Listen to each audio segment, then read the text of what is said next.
Grabe, ever since nag-relax na ng quarantine. Grabe na ang traffic. Oo, no? Parang people Tapos, are really raring to go out. Mm. yeah, lalo na the old folks, the Yeah. titas and the titos, the lolas and the lolos, they hate, what they had to go through during the quarantine, getting stuck at home. Yeah, exactly. Diba? Yung iba mga ano na nga medyo extreme nga mag-isip yung iba. Buti pa mamatay na lang ako kaysa makulong pa ako sa bahay another few months. Grabe naman to. Ay, nako. Imagine mo naman, 7 months, nasa bahay ka lang. Wow. O nga, no? Ilang months na ba, Mark? Ganun na ba katagal? March to since March. March 16. 16, April, May, June, July, August, September. O nga, no? 7 months? 7 months. More Wild. than a year. Shh. Tatagal pa yata to, Mark, eh. Well, Selling nagre-relax na. I think even yung curfew, they're suggesting that it will be now from 12 to 4 a.m. Tapos yung WHO, Mark, nagano pa, may announcement na hindi na daw ubra yung mga lockdown. Di ba? Alam, ewan ko. Hindi. Yeah. Talagang kung gusto mong ma-confuse, Parang tao eh. yun ang problema. Okay. We'll start in a minute. Hang on. Here we go.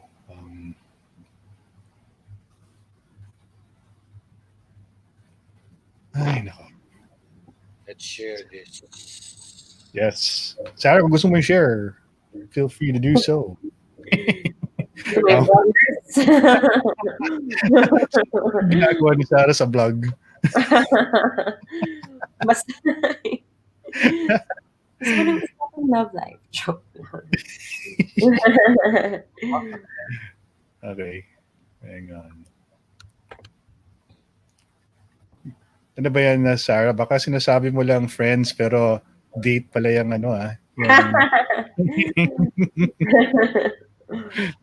Storbo pala kami. Sorry. Oo nga, ano ba kayo? Okay. Here we go. All right.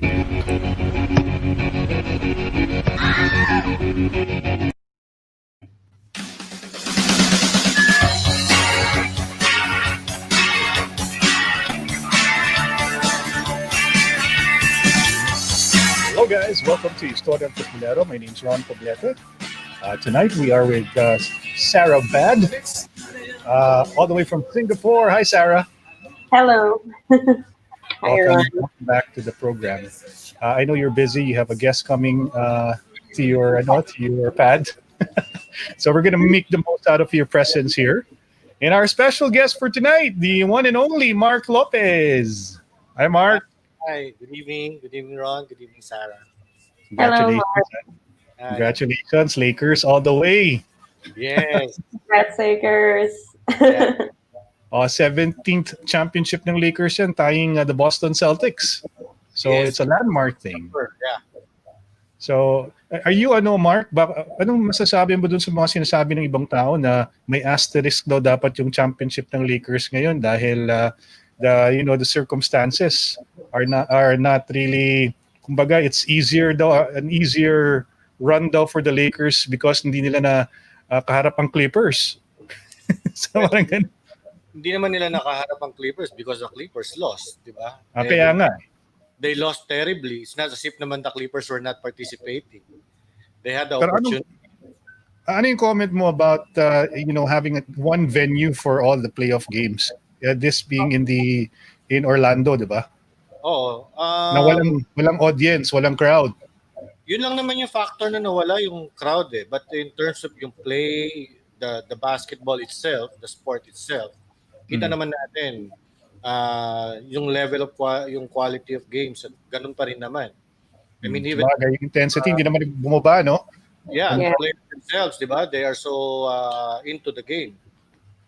Sarah, are you a basketball fan, Sarah? Yeah, I mean, like, I'm not I wouldn't say a fan. I don't really follow the games anymore, but I used to when my brothers when I was back home. Like when my brothers would watch, I would be there as well watching, and Lakers would also be my team. Oh, yeah. Syempre si Kobe, alam mo yan, Kobe Bryant, and yeah. during the time pa ni Shaquille O'Neal, and the old team pa. So, but it started off with Chicago Bulls, and of course you hated the Utah Jazz because of that. So, Oh, yeah. yeah, Utah Jazz ka pa? yeah, I mean, because Jordan, and then Jordan, Kobe Bryant, you know, Right. all those things. But yeah, I was a Lakers fan. I mean, I even had Kobe Bryant on my high school table. I mean, yung desk ng high school, pwede mong i-decorate. So I even put like Kobe Bryant there. So That's yeah, right. I was a Lakers fan. Yeah, but I don't know anything about anything anymore because I haven't been watching. But super happy that Lakers did it. So yeah. Original love mo though is football, right? Yeah, I mean, original love would probably be tennis. Oh, hey, Mikkel. Hi, Yeah. Miguel Paris, ladies and gentlemen, of Auntie Anne's is with us tonight as well. Technical difficulties. I'm here now. Ayun. Ayan, kasama natin, Miguel, si Mark. Idol! Ako, naka-Lakers. Alis na ako dito, bro. Congrats, Lakers. Miguel, medyo ano ko ba, Miguel? Medyo merong psychological effect ba sa'yo nakikita na may naka-Lakers tapos may naka-Liverpool na jersey? No. The truth is, I actually was a Laker fan, especially during the time of Kobe and every time else. It's just that when LeBron got there, my love for the Lakers kind of like had to take it. I'm not one of those hardcore na kahit na alam mo yun, basta si LeBron, basta Lakers pa rin. Ako yung hardcore na kahit talunan yung Lakers noon. Oh, ha? I still follow. Yan ang totoong fan, yung talagang no matter what the team is going through, hindi yung bandwagoner dyan na porket champion, bigla na lang, doon na sila lahat. Oh. No, Michelle was following because of the player. And the players pala. Nung umulas na yung players, wala na rin. Sabagay. Yeah, that's true for me. When what happened with Chicago, yung nawala na si Jordan, parang nawalan ako ng gana sa Bulls. Wala na si Jordan. Nakakainis kasi si Jerry Krause eh. Siya may kasalanan kaya nagkagano ng Bulls. Diba, Mark? But he was also the one who got Jordan and Pippen and the rest. Well, yeah, that's true. He got to his head. Medyo gusto na rin niya yung credit kasi. Medyo may ano rin siya, may baggage. Anyway, tonight is about three things. How to reset your careers kasi looks like things are on the medyo nag-improve na yung situation natin. Nag-announce na rin ng gobyerno na magkakaroon na ng trials. Di ba, Mark? I think it's the DOST who made that announcement, and even what trial? Spokesman Harry Roque looks like there are three companies that are trying to get get approval, and it's in the parang nasa FDA niyata na phase for these trials to happen here in the Philippines. Yung tama ba, Mark? Nabasa mo ba yan? Yung vaccine? Yeah, for the vaccine, the COVID-19 vaccine, may tatlong companies, I think, that are... Even before today, there are already companies that are into trials, and they have engaged a lot of our countrymen. Nag-ano na sila dito. I think in Cavite. I'm not sure if it's Sanofi who is into it na. And meron parang 10,000 Caviteños who are part of the phase 2 and 3. Right. Wow, ang tapang nila. Diba Sanofi yung Dengvax siya? Yung nausap ng local government, but there has been already at least 2 months ago pa. Okay. That's good to know. So, yun, yung kaya naging topic natin yung resetting careers kasi I know of a few businesses who are sort of like slowly picking up the pieces. Like the massage industry, for one. Which one? So, massage industry, legit, ha? Legit. Legit massage industry, ha? Legit pala. Slowly, bumabalik yung... Oo nga, Mikil. Ikaw talaga, Mikil. Iba kagad inisip mo eh. Hindi, kasi legit lang yung alam ko. Kaya nga nagtatanong ako. Hindi yung may happy ending. Wala akong alam sa ganyan. si Sarah, bemused. Parang, what's this? I wouldn't know. So, I'm a bit happy because,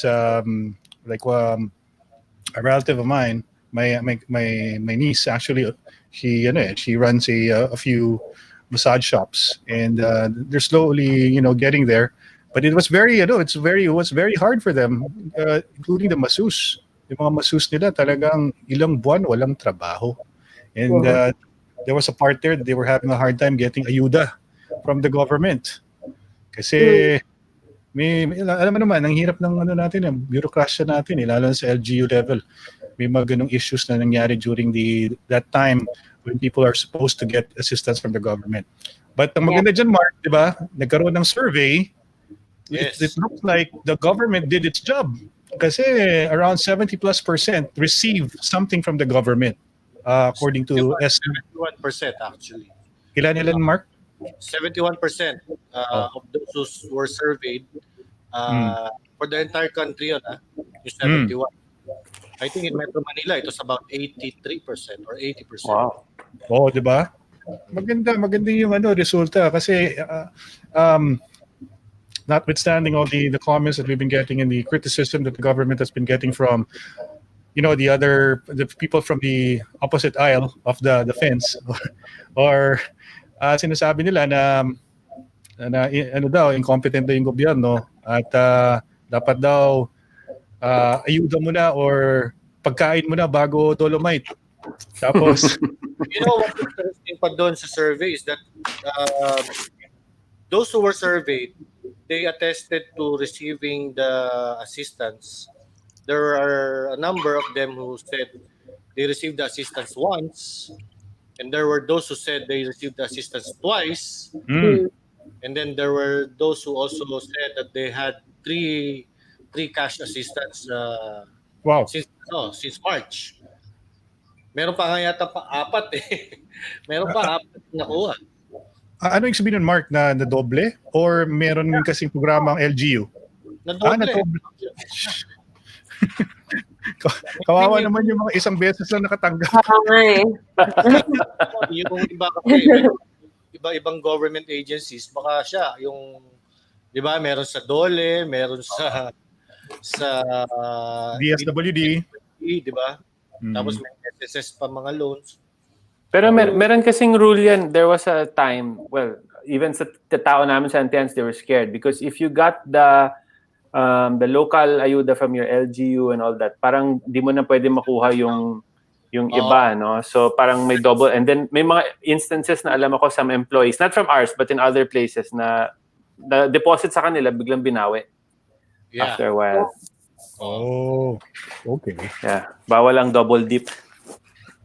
That is highlighting the problem kasi of yung database talaga natin na pag-curate ng information of our people. Kaya very important talaga yung national ID. Yeah. Super. Yes. It's sarap ng ulan. Mark, parang na-roll out na, di ba? Maro-roll out na this month yung national ID. They're going to roll out this month. They're already figuring it out na yung mga meron na silang sa listahan sa DSWD, yung mga tumatanggap ng 4-piece, uunahin na yata yun. Ayun. Yeah, I saw di ba they did a tour the other day of the plant where they're gonna do the printing and everything of the cards. Yeah. Galing. Yeah. Tapos nagkasabay-sabayan yung mga na-notice ko rin, Mark, that's also, of course, that's good news, no, that the government will finally roll out the national ID. Kasi before the pandemic, there was a little bit of resistance in Congress about the national ID. They're just trying to contest that, and I think, if I'm not mistaken, Mark, did they file a case or did they file a parang sort of like a case Supreme Court on that na about the national ID? Yung ating mga kapatid sa kaliwa, did they? Well, hindi. SOP na yung sa mga leftist groups, ano na yan, standard operating procedure na nila. Na anything that the government is doing, talagang kokontra nila yan.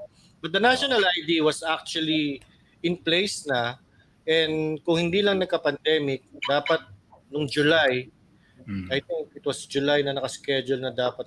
Nung November last year, they already tried to to adopt yung system, and inuna nila nga yung members of Congress and the staff of the House of Representatives. Right. Parang nilang trial yun nung November. Kasi Mark, yung di ba, during lalo na yung first few months, Sarah, kasi Sarah is in Singapore. I'm just gave me a heads up, Sarah, what happened when you were away. yung March, April, medyo marami nagsabi talaga, alam mo, dapat nagkaroon ng national ID, kung hindi nagka-problema sa pag-distribute ng ayuda, pag-distribute ng government assistance sa mga ating mga less fortunate brothers and sisters. If we had the national ID, it would have been easier. Yeah. Kaya ngayon, they're correcting or they're fast-tracking this because it's very important. Kasi you never know, this might happen again, and it's not even over yet. And in the near future, I'm sure we're going to need like a really huge, kumbaga, a consolidated database of all the citizens of this country, so that it will be easier for the government to extend their assistance to the needy. Yeah. Mark? Yeah. And so true. Huh?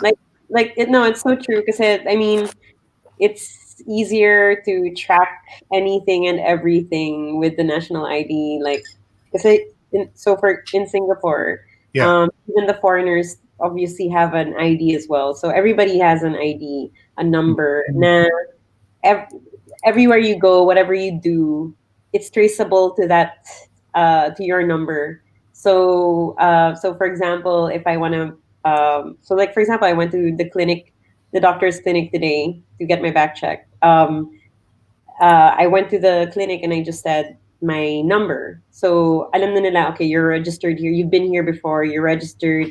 And this is your history with us. This is your history and whatever. So, or contact tracing, for example, when you enter any establishment or area, syempre, you scan a QR code and then your details will be placed there. So your ID, for my instance, my foreign ID number is there, and so parang everything is traced, everything is linked back to your ID. So I think that's really, really, really important na magkaroon tayo ng ID, everyone, para whatever we do, it's easier to track and trace, and it's not naman for a bad cause. Okay, the moment you say trace or track, people get scared na parang, okay, you're gonna find out what I'm doing. Bakit? Are you doing something bad? Exactly. Oo nga ron. Ba't ka nagtatago ron? That's so true. The only people who will be afraid of having an ID system, a national ID system, are the ones who are up to no good. Exactly. Sino kaya yung Mark? Sino kaya yung Mark? Kung clean ka, why? National ID, pero open naman yung Facebook nila. Oh. The thing is, Ron, with all these people, they're so scared of privacy issues, ganyan. But the truth of the matter is, with social media, with all sorts of smartphones, you've pretty much given away your privacy. All these people, the same people who say ayaw nila sa national ID, they're the same people who do a quiz on your personality on Facebook where you agree to give away all of your data. Diba? You have to be and I watched a Netflix show about these kinds of things, the connectivity, and I was surprised because see Estonia, when you hear of the country Estonia, you think, oh, Estonia, what's it? But they have a national ID system which is one of the best in the world. Every single citizen has it. And the guy in charge of it, kinikwento niya. Kasi yung fear ng mga tao sa ibang bansa is, kuwari mananakaw yung identity mo, no? Identity theft. Like sa US, di ba, people don't say their what's it called, their national security numbers out loud kasi baka maano. There, in the social security thing, in that Netflix documentary, the guy in charge, he recited his whole number. Sabi niya, because there's never been an instance here in Estonia where it wasn't because everybody has it. But yung maganda doon is like, kuwari na hospital ka or there's an emergency or something, they just immediately look at the card. They don't need to ask you any questions. The ambulance driver doesn't need, they'll know your blood type, next of kin, ganyan. Syempre, medyo scary yan because it's like, oh my God, all this information is out there. But like what Sarah said, if it's used for good, it's amazing. But obviously, so let's be realistic, sa Pilipinas tayo nakatira. So, medyo, I'm sure madami na naghihintay dyan na mga pwede nang gawing racket yan. I think mas problema sa Amerika na malaman yung social security number mo or any of these very important details about your data. Kasi sa Amerika, uso yung identity theft eh. Yung mga syempre mga illegals tapos binibentahan ng social security number. Yeah, diba? No, but that's a thing. Even in Europe, when we were living in the UK, I had to pay. There's a monthly thing I paid for my credit because nga people would be applying for credit in your name and they'll be abusing yan. So you'd have to get report. Kasi minsan malalaman mo too late na lang. Kahit dito sa Pilipinas, actually naging issue na yan. Seba, I don't know if may mga viewers tayo na kuwari sa Pag-ibig or sa SSS, they tried to apply for a loan in their name, meron nang naka-apply doon sa pangalan nila ng loan. Nangyari na yan. Oo.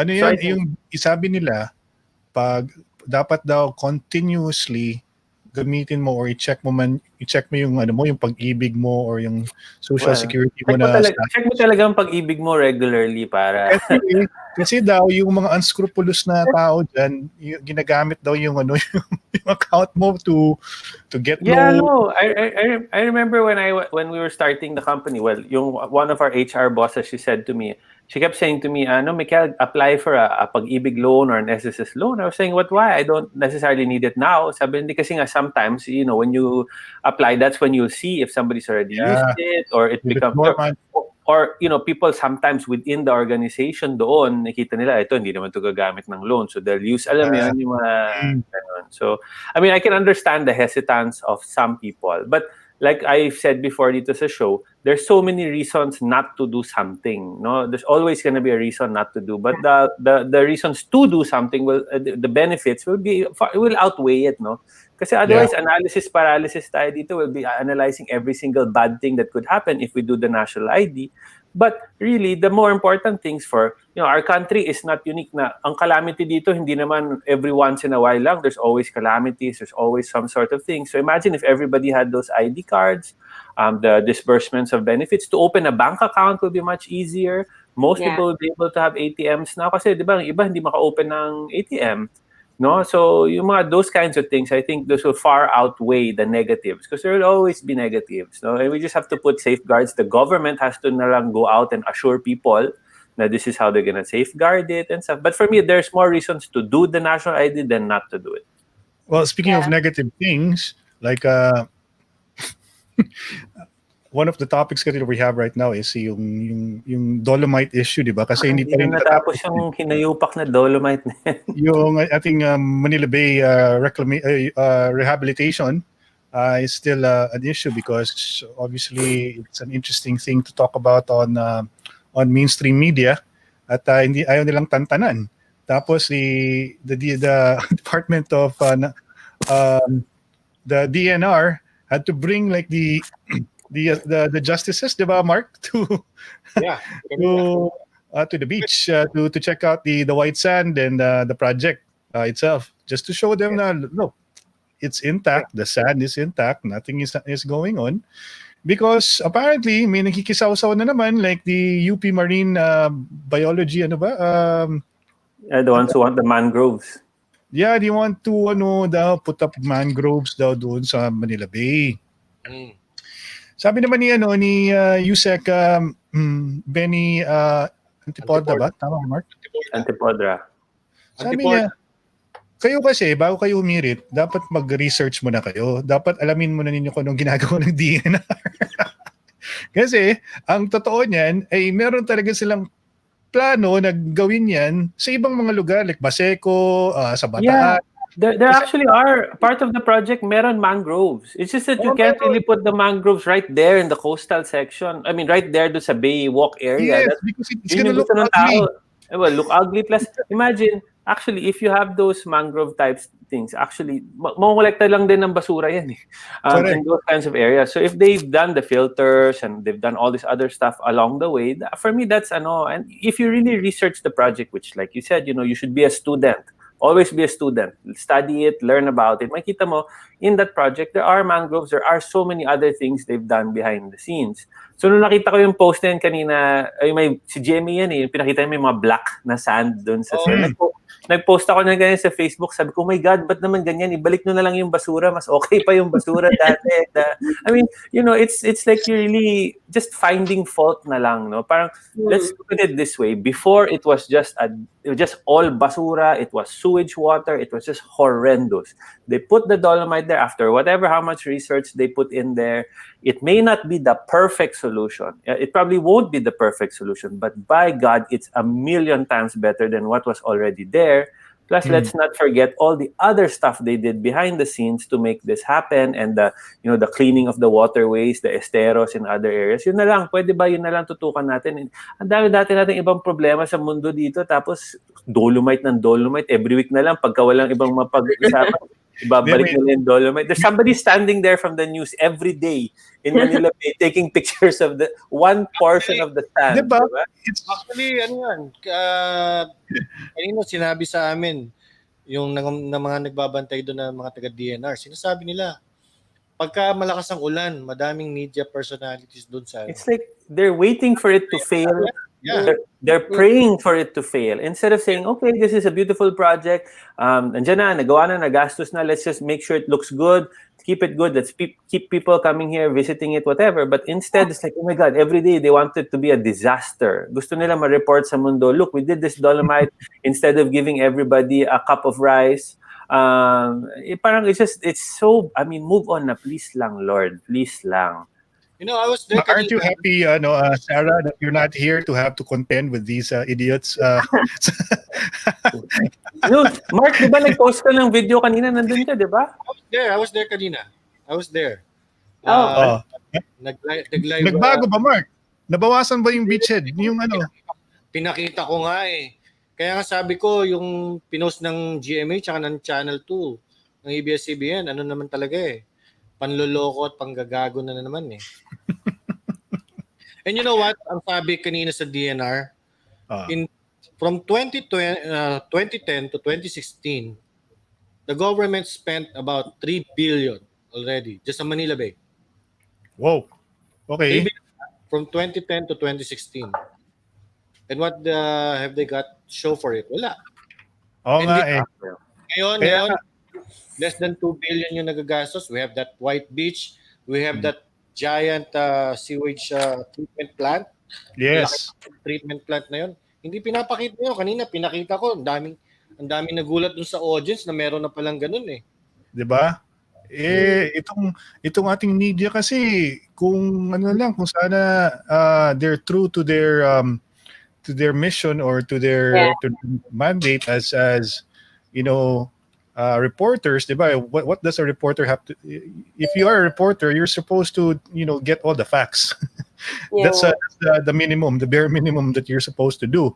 I think you learn that when you're in school, when you take up journalism, diba, Sarah? Yeah. Na asan yung pagiging diligent nila on finding out more about the project, researching on it, diba? Or unbiased even. Like, saan na napunta yung pagiging unbiased? There was that meme I saw not so long ago, diba? Before, like, if you saw something in the news, you'd read about it, you say, okay, this is going. But now you see something in the news, you as a reader now have to do your own research because 90% of the time there's some slant to that or it's fake. We don't take it anymore. Before, like in the olden days, our parents, the grandparents, babasayan ng dyaryo, di ba? Balita, okay na yan, di ba? Ngayon, tayo magbabasa, okay, check mo sa Google, I have to read one particular article I have to fact check about 10 different times before I can and it's really scary because this should be the golden age of information, 'di ba? Dapat but the thing is, it's the golden age of also false information. Not always false naman, but gusto nila to guide you, to make you think in a certain way. So example, itong dolomite, diba, they want you to think it's a waste of money. They want you to think it's a disaster. But when you go out there, you look at it, it's not as bad as what they're saying. And they're just praying for it to fail so they can say, I told you so. But why? I mean, like I said, it was basura before. I've been there many times. That's my lolo's favorite place was Manila Bay. And talagang when it's just all basura. It's disgusting. And now it looks 10 times better. Let's just be happy and move on to the next. But there's an explanation there, though. One of our consultants, kasi used to work for the Inquirer. She was an editor. Tapos sabi niya, alam mo Ron, kasi ang ano kasi ngayon, news kasi travels so fast now because of the technology, di ba? So ang problema niyan with most media outlets, they want to be first. So even if the report is incomplete, lalabas nila yun. Just as long as they know that it's going to get a reaction or an engagement on their social media pages. So ang mag-i-erratum na lang yan kung mali sa banda uli. Buti nga kung mag-erratum eh. Buti nga kung erratum. Si Rappler ba nag-erratum dun sa madami-dami? Di ba yun lang naman yung kailangan nilang gawin for all of those things? Even I think for that libel case, which if I don't want to dig up this whole Rappler issue again, but diba they were given many opportunities. Pinakita pa nga nung abogado ng guy, diba? Yung screenshots ng conversations niya with Rappler to try and clarify a few things, and they didn't take it. But right. You're right, Ron, because in this day of in the internet, news has to be like that, instantaneous. Yeah. Diba? You have to go check on Twitter right away, makita mo breaking news. Whereas in the olden days, you just have to wait for printing the next day. Diba? And that gives you time, a little bit more time than now. Now there's no time to cross-check. Standards with Miguel was quite high. I mean, the editors... Yeah, but before kasi that, like if you're an editor, you had to really vet and all sorts. Now kasi they have backers. If your backer says ganyan, okay lang yan. Kahit na mali yung article na yan, basta it slants in this way, okay lang yan, you'll still get paid. Right. And then you already have your side. So, but it's just the speed of information now is so much faster. They don't, even the good journalists, they don't have a lot of time to fully vet that information. Kasi if you really went through it and vetted it, by the time na you're ready to break that news, wala na, lumabas na yan, na-chismis na yan, it's all over the place, too late ka na, diba? Hindi ka na sikat niyan. So what do you do? I mean, Sarah, did you take up journalism in college or? No. But we studied comm law, communications law as well. So parang libel cases and all these things as well. So yeah, I mean, but Mikael's super right. And good for some people who are like Mikael or some of us who research and vet the information that we get wherever. But there are some people who don't. And yung scary part there. So, I mean, I've recently just watched Social Dilemma, right? So, Social Dilemma, I mean, I'm kind of a part of this whole, the equation of madness. Kasi syempre, like, advertising people, yes. We syempre, our goal is to sell.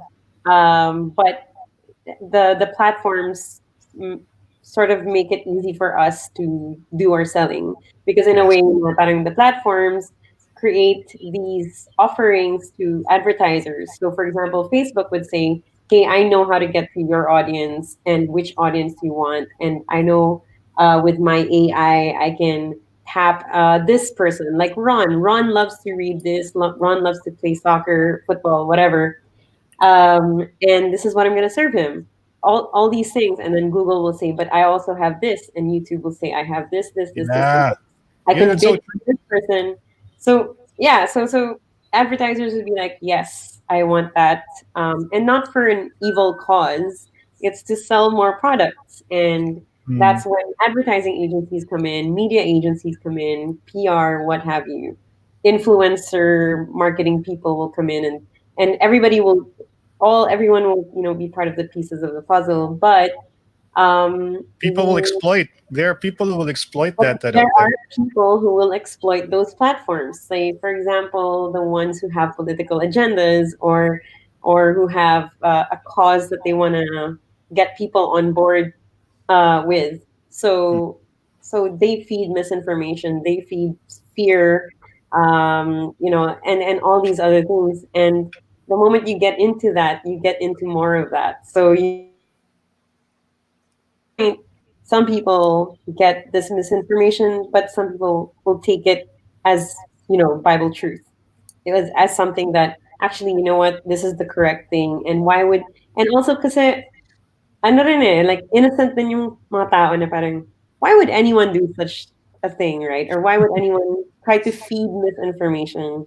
Yeah. But unfortunately, there are some people who are working on a cause and for a cause. So, Alam mo yung the smarter ones, Sarah, what they do is they don't really totally give share a lie, or they don't like talaga parang it's not going to be, if they're going to come up with content that will sway the public's opinion, it's not entirely being untruthful with their content. Ang gagawin nila, they'll just give you a little bit of truth to what they say, pero may konting twist na parang they'll make you doubt na parang okay, di ba?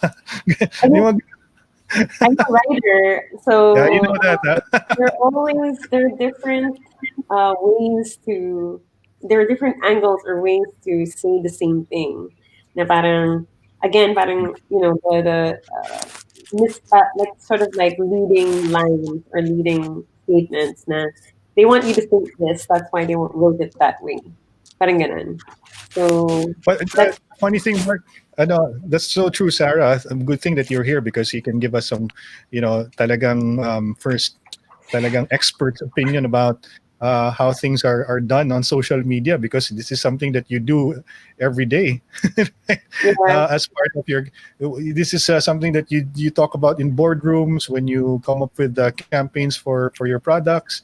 So and the sad thing is, people like you are also being hired by politicians and other, parties with agendas to sort of like try to convince or persuade people to think a certain way, diba?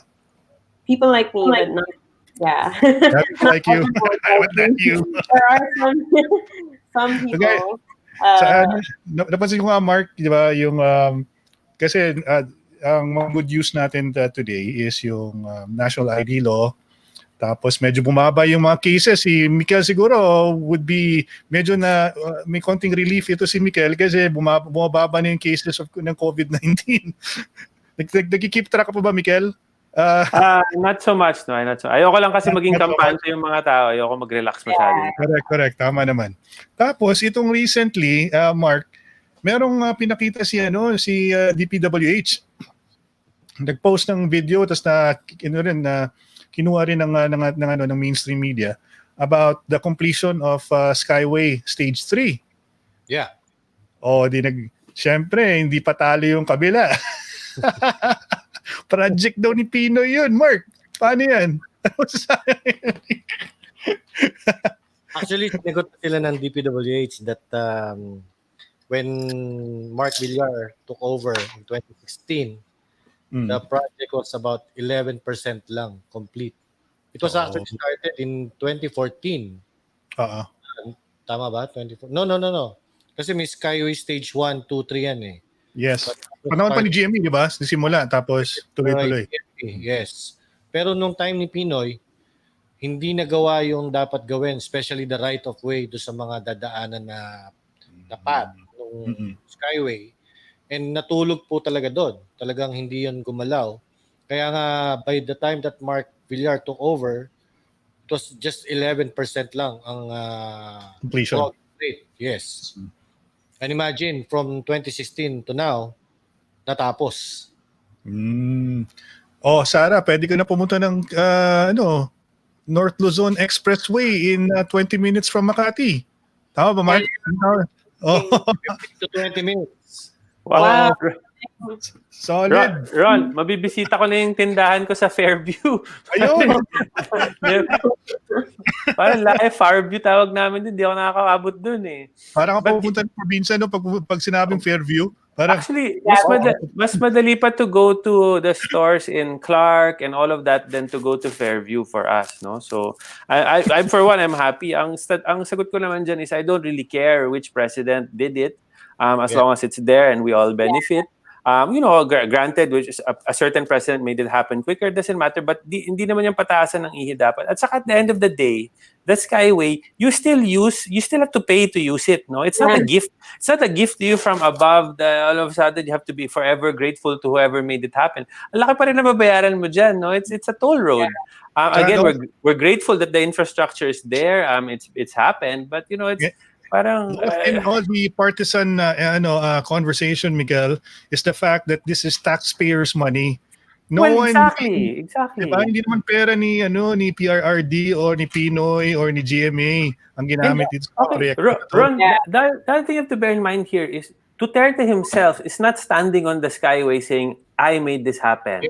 This is me. Hindi niya type yan eh. Hindi naman niya ginagawa yan eh, diba? I mean, Mark Villar came out to show the video not so that he looks good also. It's just to show, look, this is the completion. They drove it, diba? Si James Deacon pa also goes there to show that the road is done. Kasi minsan, di naman maniniwala. Alam mo yung mga tao, almost completed na, whatever. Anyway, so he did this tour on his car and it's done. And instead of us all being happy that we finally have this road to connect the QC and the South finally, wala, sino gumawa? Si Pinoy. Who cares? It's there, diba? It's a Jesus. Why? If we have to cling on to past glory, oh my God, Jesus, diba? Baka gusto pasalamatan pa natin sila Lapu-Lapu. Sino pa mga gusto?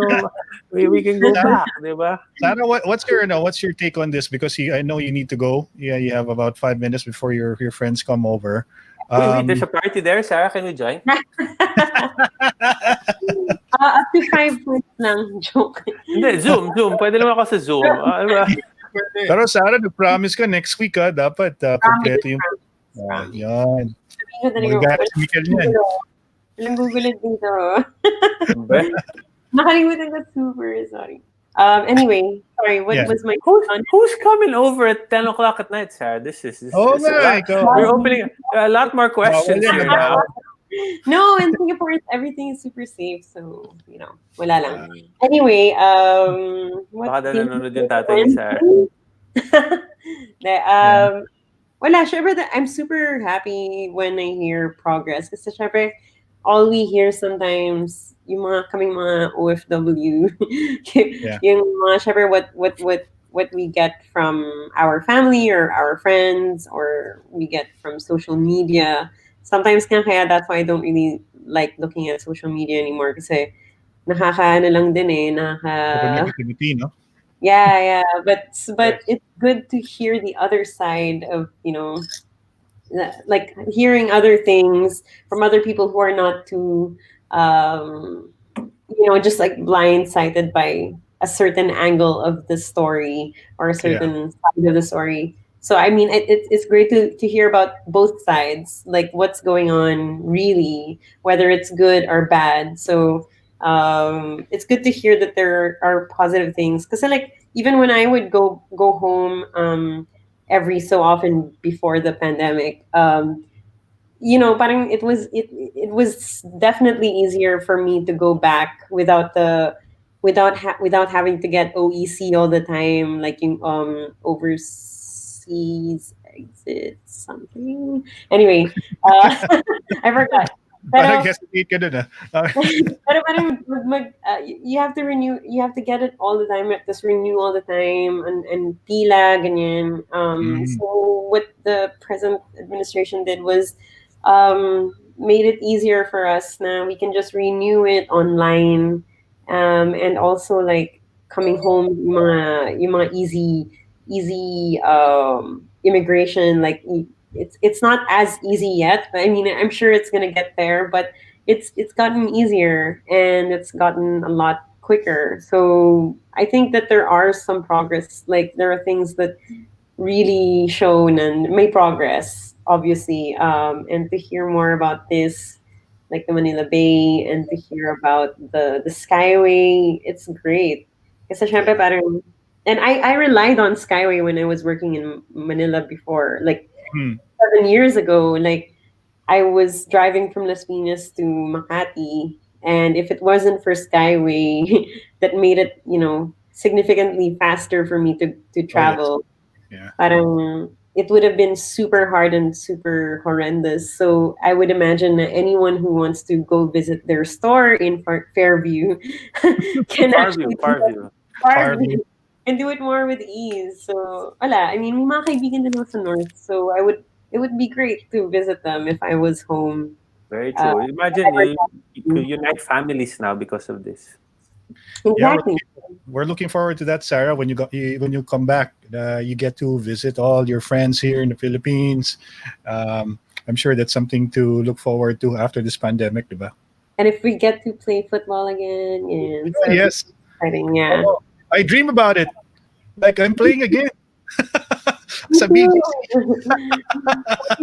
Kasi pa ako sa bed. Solid. Oh Yeah. man. Okay, Sarah. Well, thank you so much for Great joining us tonight. Huh? chatting with you guys. I was holding them off, guys.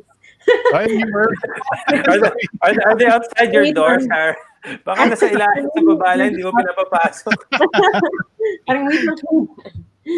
Sarah, So, thank you so much for spending some time with us. Sarah. We appreciate it. Thank you. Chat again next time. Nice Yes, meeting you, let's- Mark. Ano na, ito na, advance, ano na to, Wednesday, ah. Hindi, Oh, sabi mo kasi dapat yayain kita na mas earlier. So ito na, ngayon pa lang, niyayaya na kita next Wednesday. dati Okay? nagulatan eh. Parang, uy, ready ka na ba ngayon? I'm like, uy, pero hindi naman Mark, you bulatan rin ngayon eh. Okay. Thank Sarah, you. enjoy your night. Enjoy And your thanks time. to everyone watching. Bye, guys. Bye. Okay, how do I? Oh, there. Bye. Yun. Wala na si Sarah. Bye, guys! Lang iya ka, Mikel. Ayop ka.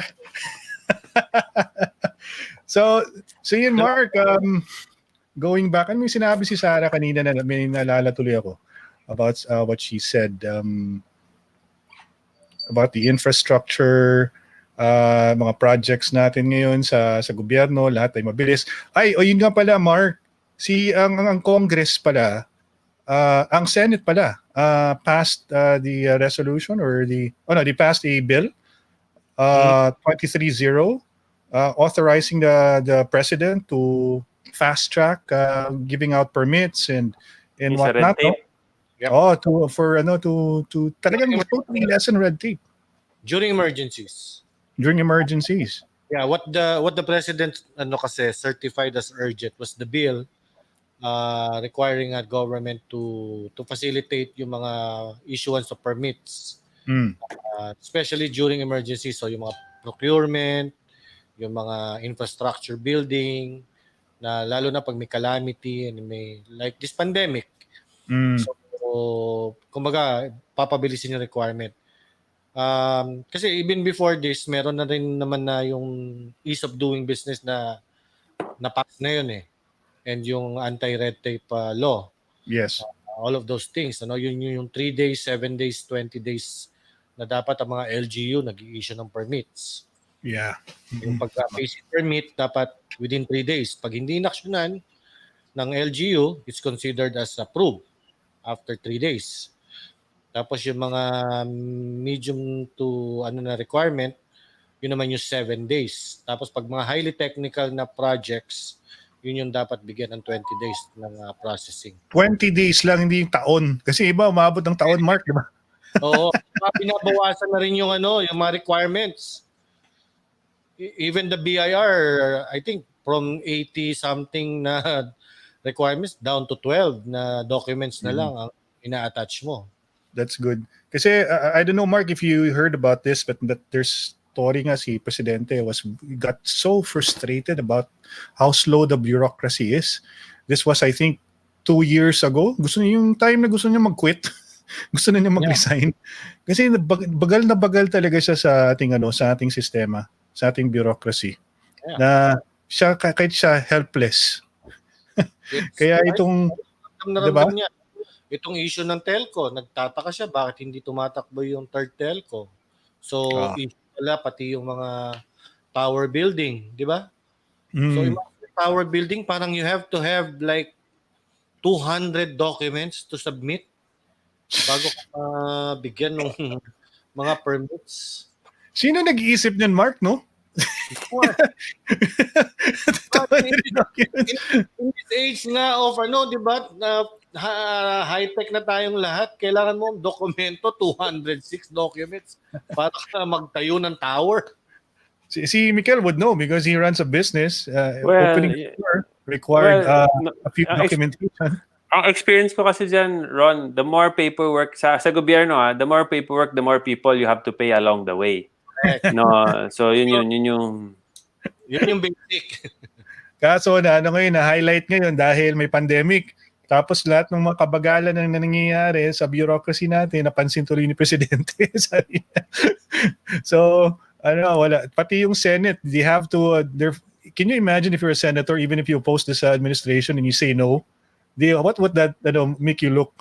Kanina ka hina-highlight nila that the president certified it as urgent, yung bill, by 2 o'clock yata in the afternoon. By 4 o'clock, it was already passed sa Senate. Pwede pala yun, no? Mark, pwede pala ganun. Grabe. Anyway, let me read some of the messages here.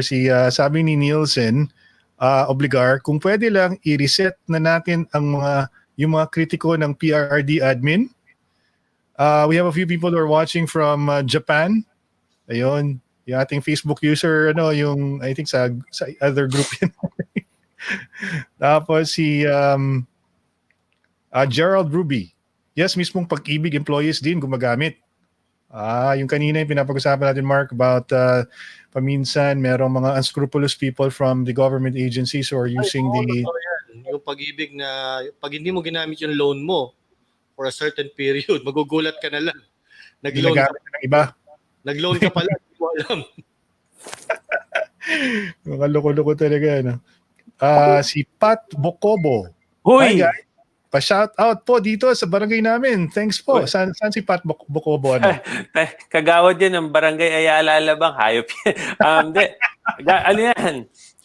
Legend yan, Ron. Football. Legend. Ano yan? Lasal yan. Pat Bocobo, the legend. Galing yan. One of my closest friends. Kagawad Pat. Go. Nakakalaro natin yan sa yung ating duel, di ba? Galing yan. Galing yan. Sobrang galing yan. Hi, Pat. Barkada ko yan. Yon. Tapos si G. Albiso, like Alan Cayetano, lipat ng administration.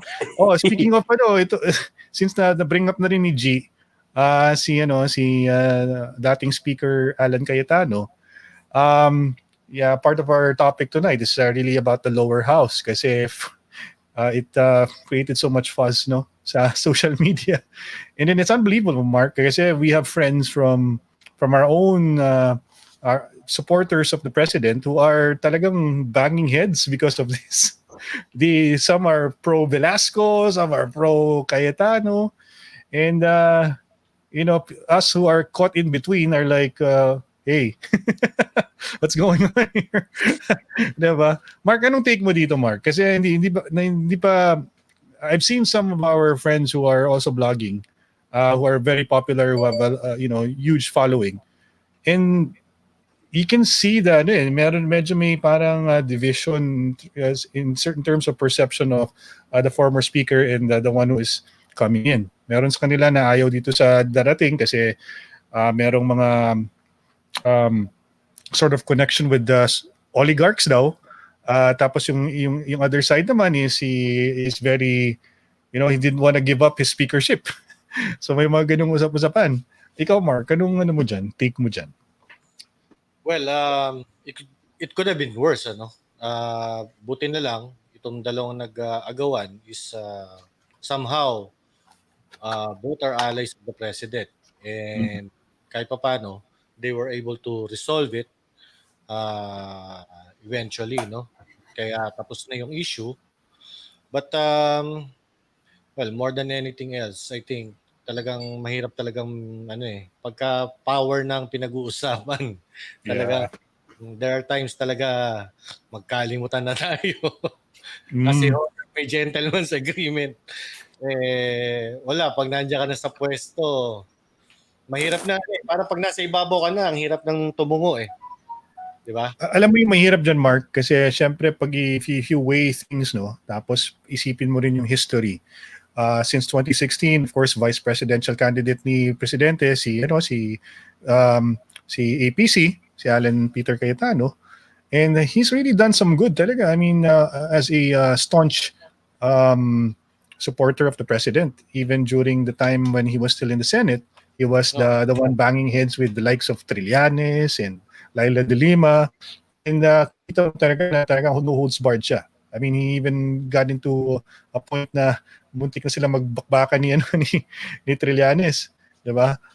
So it's also in your kumbaga in your memory, the things that the good things that he's done for the president, and I'm sure he's done so much good also while he was speaker in Congress. Agree. I think Sarang,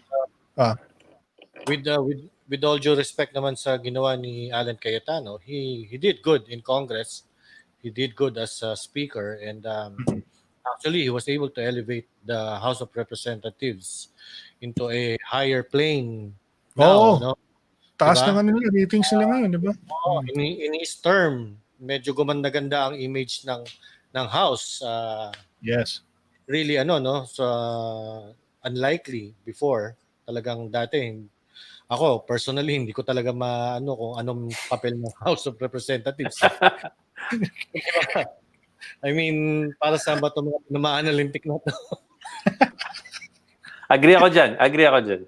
Right? Di ba?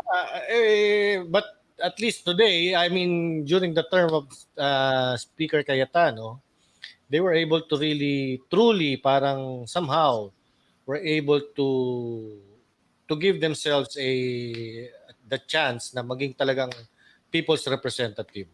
Right. Naman. Ano lang siguro.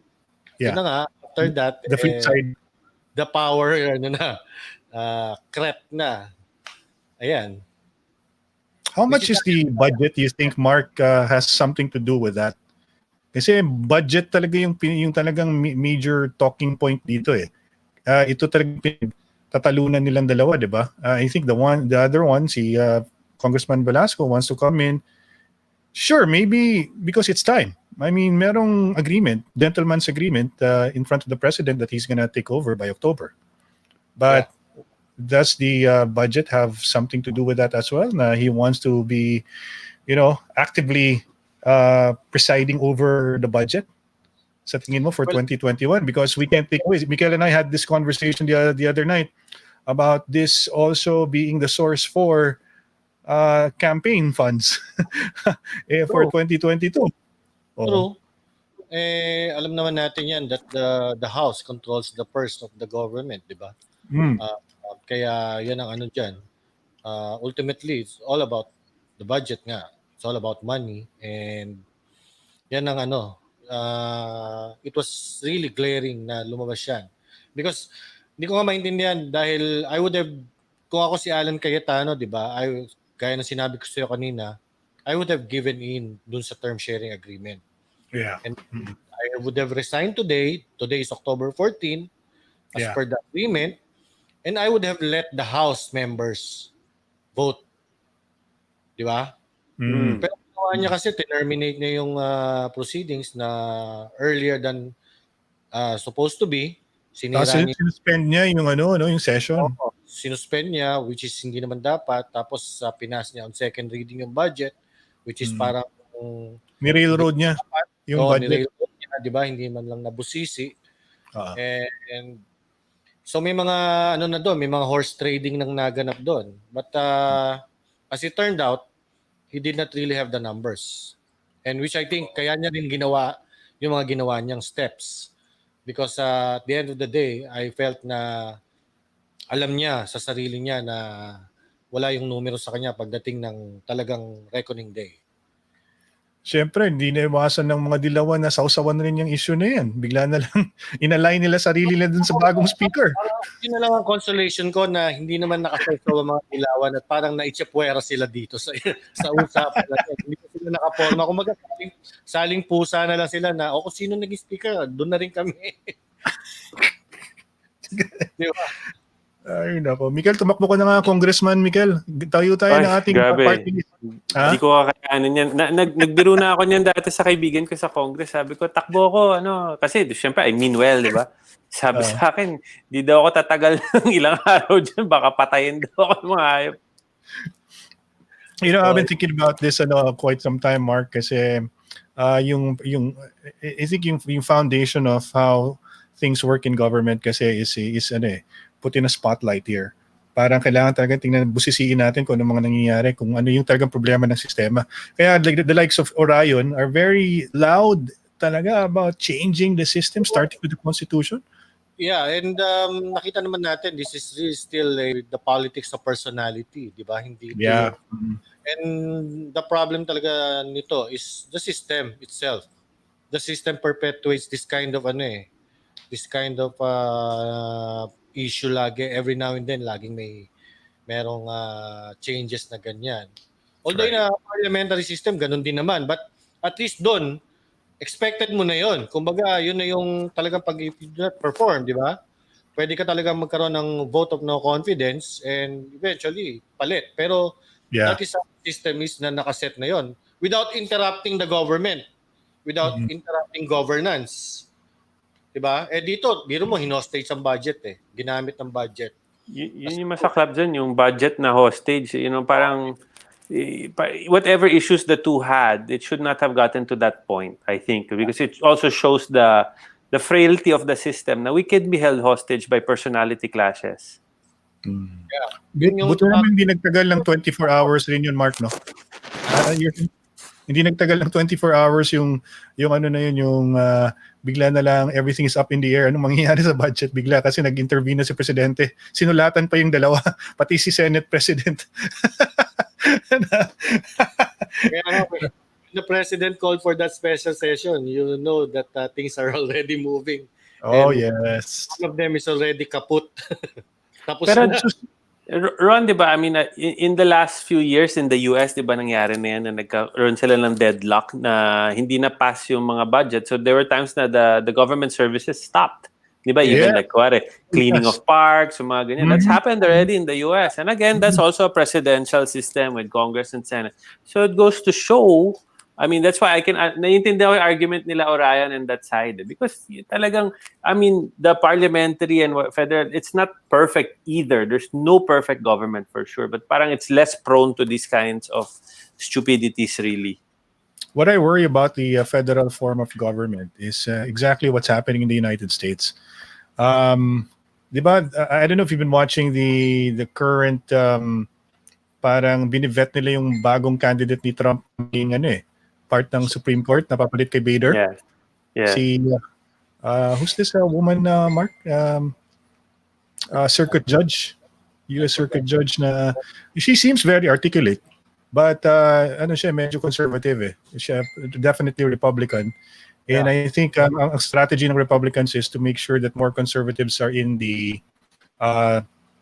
Supreme Court. Kasi there are so many instances the Supreme Court intervened with interpretation of their laws na biglang nagbago yung landscape, yung political landscape dahil sa kanila. Well, very very important yung Supreme Court. That's why you need to have enough votes to sway, alam mo, at saka even for your own protection as the president, kakasuhan ka after your term, no? So that's why they're always keen to put their own people there. So syempre mga lobbyists and all sorts of stuff. The Supreme Court is very important. So very important na meron kang numbers dyan palagi. So pag-aawayan talaga nila yan. And the Democrats cannot also argue naman na kasi they'll do the same thing. Gusto din nila ng tao nila dyan na ilalagay nila. So it just goes to show how the system is so open to... Have you heard of the term gerrymandering? Yes, yes. What kind of that system is that? Like, if you are in power, you have the anong tawag nito, the prerogative to actually change yung setup ng iyong district na pwede mong itong distrito na to dito. Pwede mong i-configure to your advantage. Meron sa meron sa Palawan Palawan is being proposed to be divided to 3. Yeah.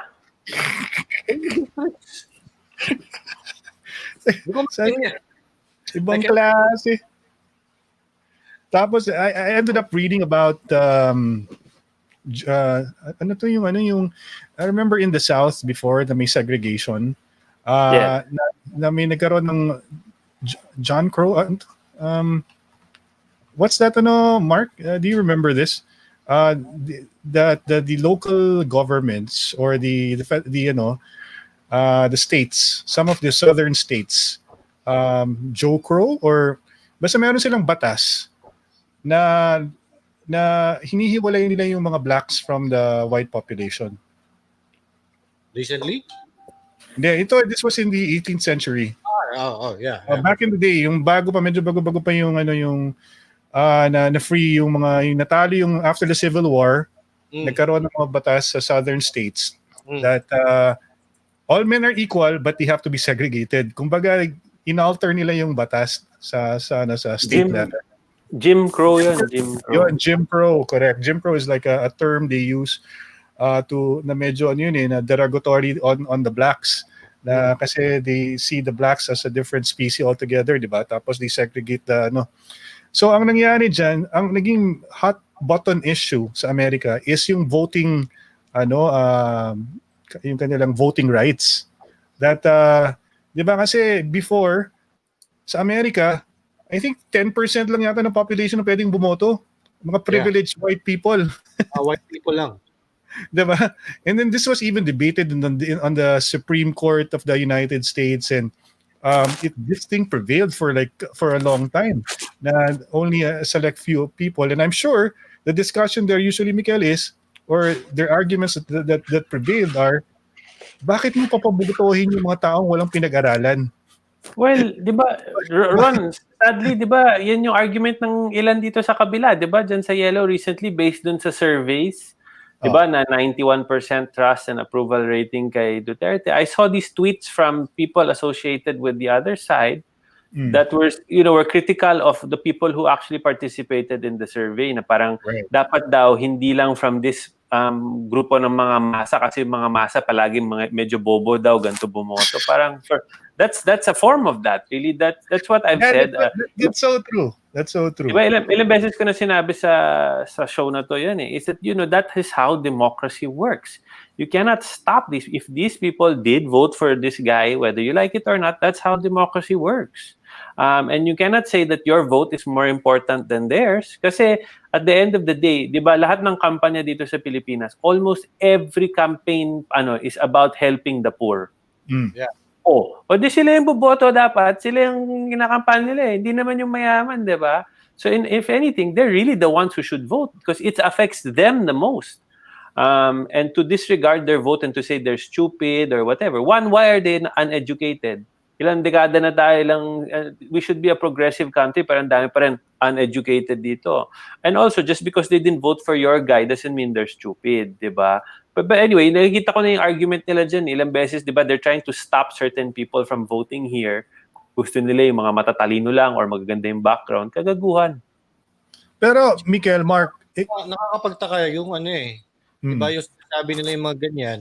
Pero sila rin naman yung ayaw sa system change. Exactly. Tama. Diba? Ano ngayon sila they're a cesspool of inconsistencies and hypocrisy. Hindi. Yung hypocrisy. Grabe Diba? Magagalit sila na bakit daw kailangan bumoto yung mga tanga daw, yung mga hindi nakapag-aral nga. Pero ayaw naman nilang baguhin yung sistema. Hindi, tsaka sila rin numero unong madaling masway by somebody who speaks really well. Tapos yung mga kesyo may credentials na maganda, tapos itong may mga credentials, unang-una, hindi ba nyo na-realize na sila rin yung grabing sobrang corrupt. Diba? Minsan hirap naman yung sobrang talino, sa sobrang talino na nasi-circumvent na lahat ng Exactly. Nakailan matalino na tayo na presidente, na congressman, na senator, na super educated sa ibang bansa pa. Ganun din naman nangyayari. Every time, the results are always the same. Then pagdating ng election, campaign again to help the poor. Ibig sabihin, di pa nila natulungan yung poor the last time. Di ba? Dami pa rin poor. Ngayon lang medyo umaangat ng konti yung mga tao. Di ba? Medyo pag kinausap mo ngayon yung mga less fortunate, medyo mas ano sila, di ba? I mean, the thing that they say about their approval and the trust rating of the president, that says a lot. Right. Di ba? So this is like kumbaga, if you were in the opposition, itong crisis ng COVID na at economy na walang trabaho, hulog na ng langit yun para sa'yo eh. Parang yes, finally, this is our best chance. Pero hanggang ngayon, tinatanong nila yung mga tao, doon pa rin sila. So parang hindi nila alam ang gagawin nila doon sa kabilang side, di ba? How do we get these people to, they've parang given up now on changing their mind. So gusto na lang nila, wag na lang pabotohin yung mga yan. Hindi nila alam ang gusto nila. Sabi nga ni Eric Bordo dito, yung mga disente kuno, feeling, yung mga disente kuno, feeling nila may monopoly sila talino at karapatan sa Pilipinas. Bibigyan ko kayo ng example kung gaano kahirap yung sobrang talino. Okay. You have an election law na bawal yung early campaigning. Yun, oo. Di ba? Yung early campaign. Paano nila napapalusutan? Paano? Di ba ang way around nila is that hindi pa naman nag-file yan ng candidacy eh. So pag hindi nag-file ng candidacy, it does not mean na he is campaigning. So ano lang yan, they're exercising their freedom of speech. Yes. Saka pagka yung pinost nilang poster, wala naman nakalagay na vote for me, pero meron kang slogan. Meron kang bright pagbaba. Na, bright. Galing, di ba? Right. Diba? Pero pinira mo na yung sistema. You went around the system already. Naglagay ka pa ng batas na early campaign, pero alam mo naman pala paano rin bubutasin, di ba? It's not only limited to the election laws, Mark, unfortunately. Marami. Ang galing nitong mga circumvent ng batas.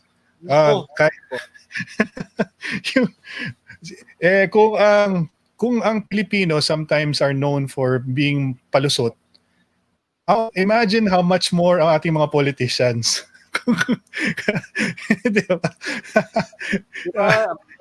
Even yung mga system laws sa mga utilities natin, how would you even justify na ikaw yung consumer, babayaran mo yung nakaw na kuryente, di ba? Sa'yo charge na hindi mo alam. Dahil ikutang ka na ng batas. Dahil nilagay na nila sa laws na pwede mong i-charge ang system laws ng mga consumer. Parang yung systemic reforms na kailangan natin, Mark, apart from, kasi talaga personality politics talaga tayo eh. Cult of personality talaga umiiral sa ating politika dito sa Pilipinas. Ibig sabihin, kung popular ka, kung kilala yung pangalan mo, or kung may pera ka, syempre madaling pabanguhin ang sarili mo. Kung may pera ka, madaling lang gumawa ng mga commercial tapos to make you look good, and you can hire PR firms to create good PR for you. So, paano mo ngayon naayusin yun, Mark, na meron tayong ganyang di dapat babaguhin mo yung yung sistema natin. Imagine this, Ron and Mikel. To be president, you only need to be a Filipino citizen, can read and write, above 45 years old. Ayun.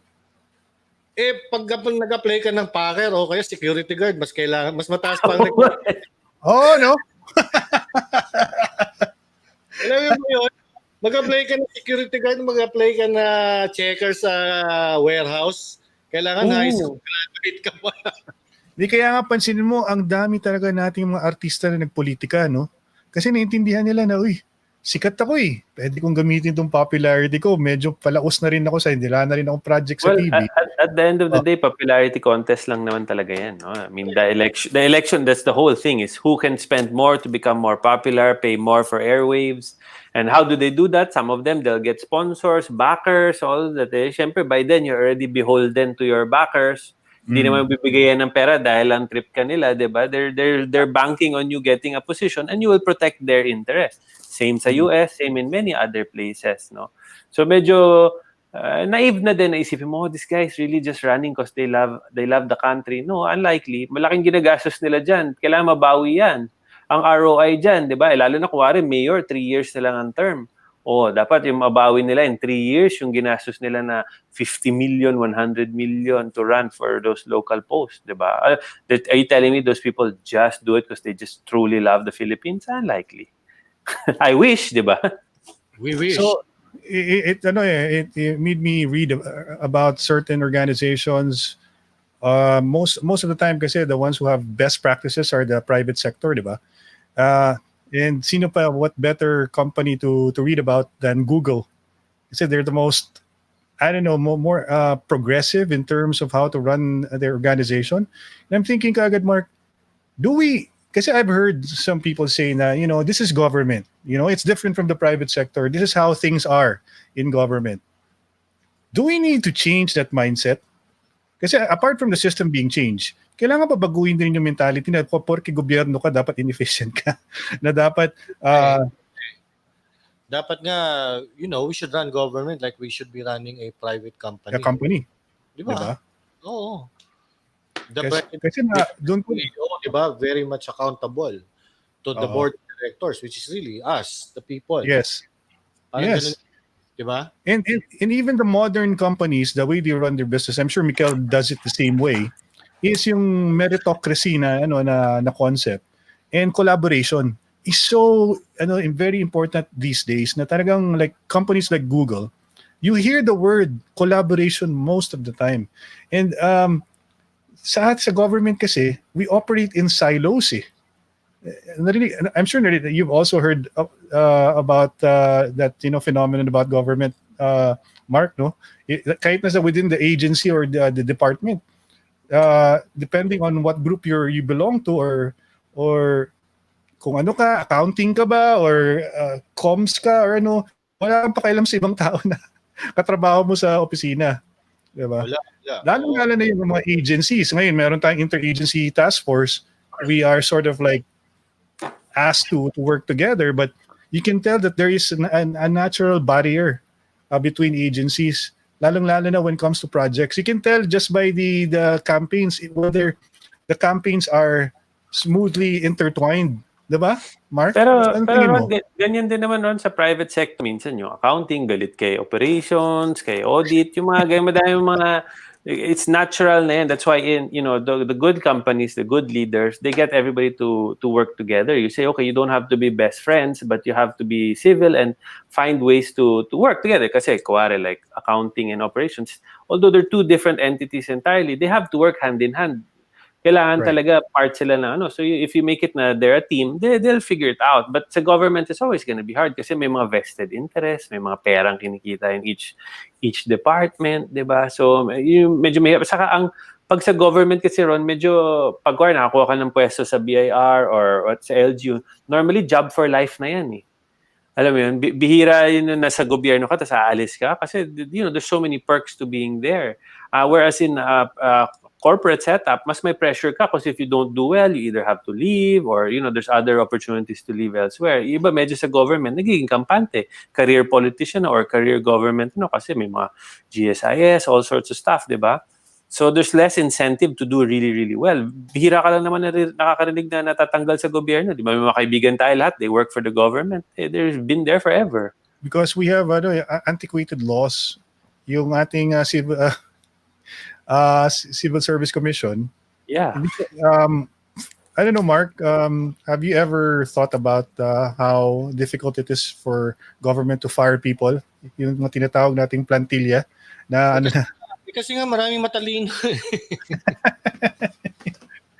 Maraming matalino kaya napapalusutan yung mga, even if we have laws, sandamakmak na nga ang mga batas natin eh. I cannot really understand sa dinami-dami ng batas natin. And yet, problem pa rin natin yung pagtanggal ng tao, yung pag-angat ng quality of service. Right. Di ba? Tingin ko talaga it's more of the leadership as what Miguel said. Talagang importante yung the kind of leadership that you have. 'Di ba? Na yung may political will, yung may strong will na kahit nga magkakaaway kayong departamento, pero pag nagsalita na yung CEO o yung president o yung COO, tapos na ang usapan.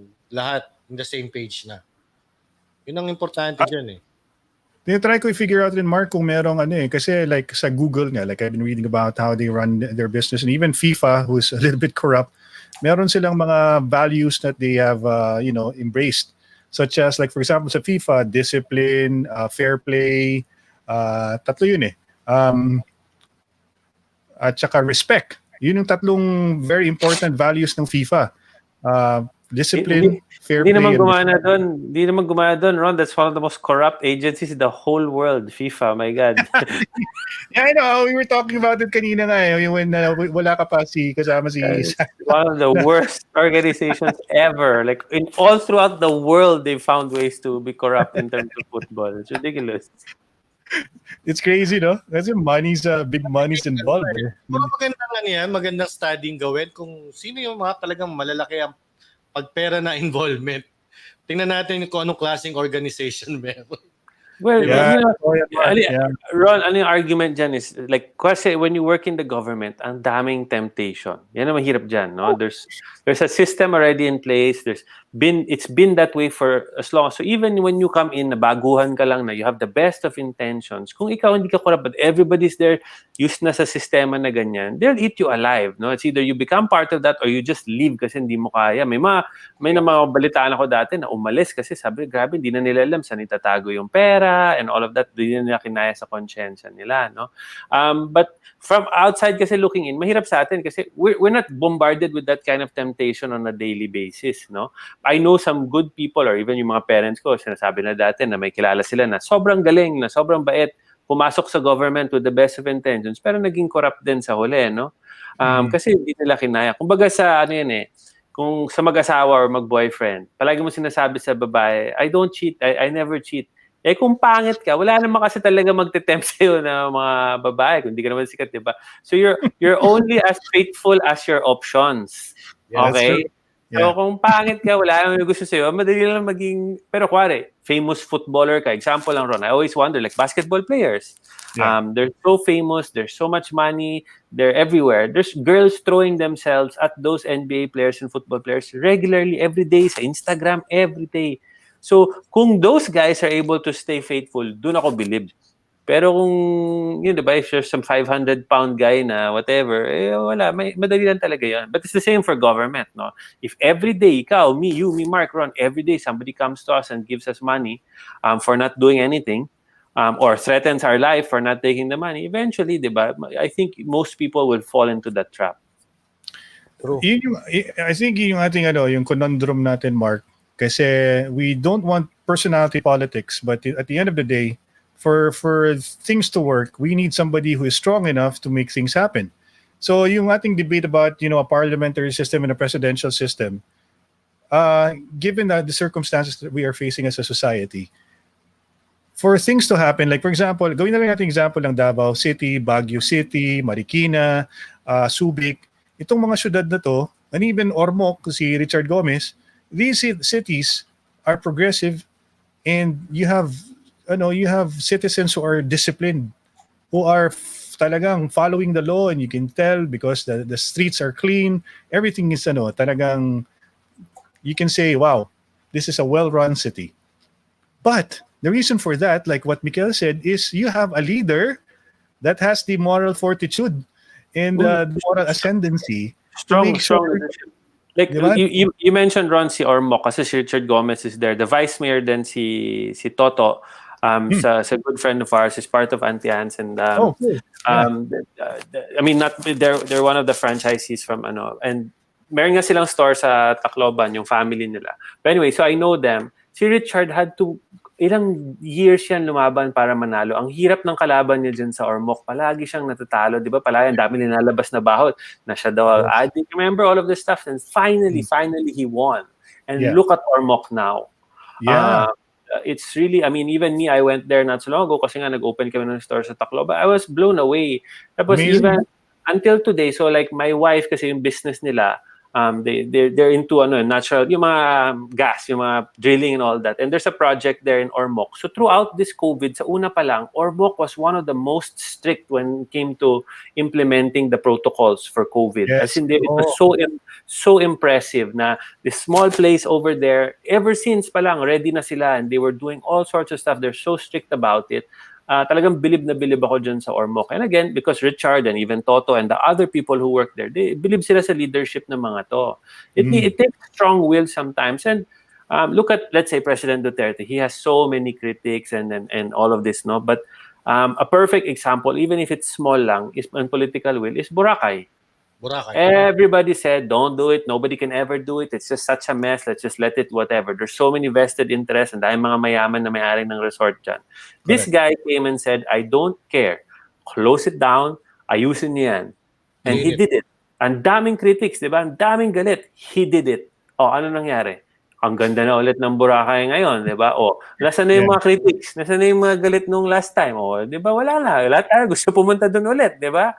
Oh, diba? It's sometimes, and even let's say the lockdown, the first lockdown here, not many world leaders had the balls to say, let's lock this down. We're gonna kill the economy.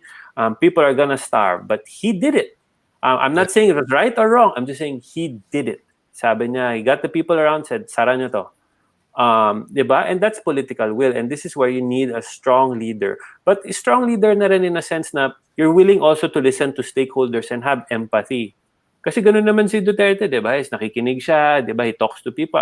He always says, I'm not the expert, diba? Sasabihin niya, I got these people. Diba, remember yung frontliners back in August? Nagreklamo sila kasi hindi nila ma-handle kasi sobrang dami ng kaso ng COVID. Dapat mag-GCQ pa rin tayo nun. Anong ginawa ni Presidente? Pinakinggan niya. Di ba? Yung mga doktor, mga nurses, yeah, that's why political will, and he means well, no? And magaling. I mean, he's not perfect. I'm not saying he's perfect, but pinag-usapan natin dito is leadership, and you have to have.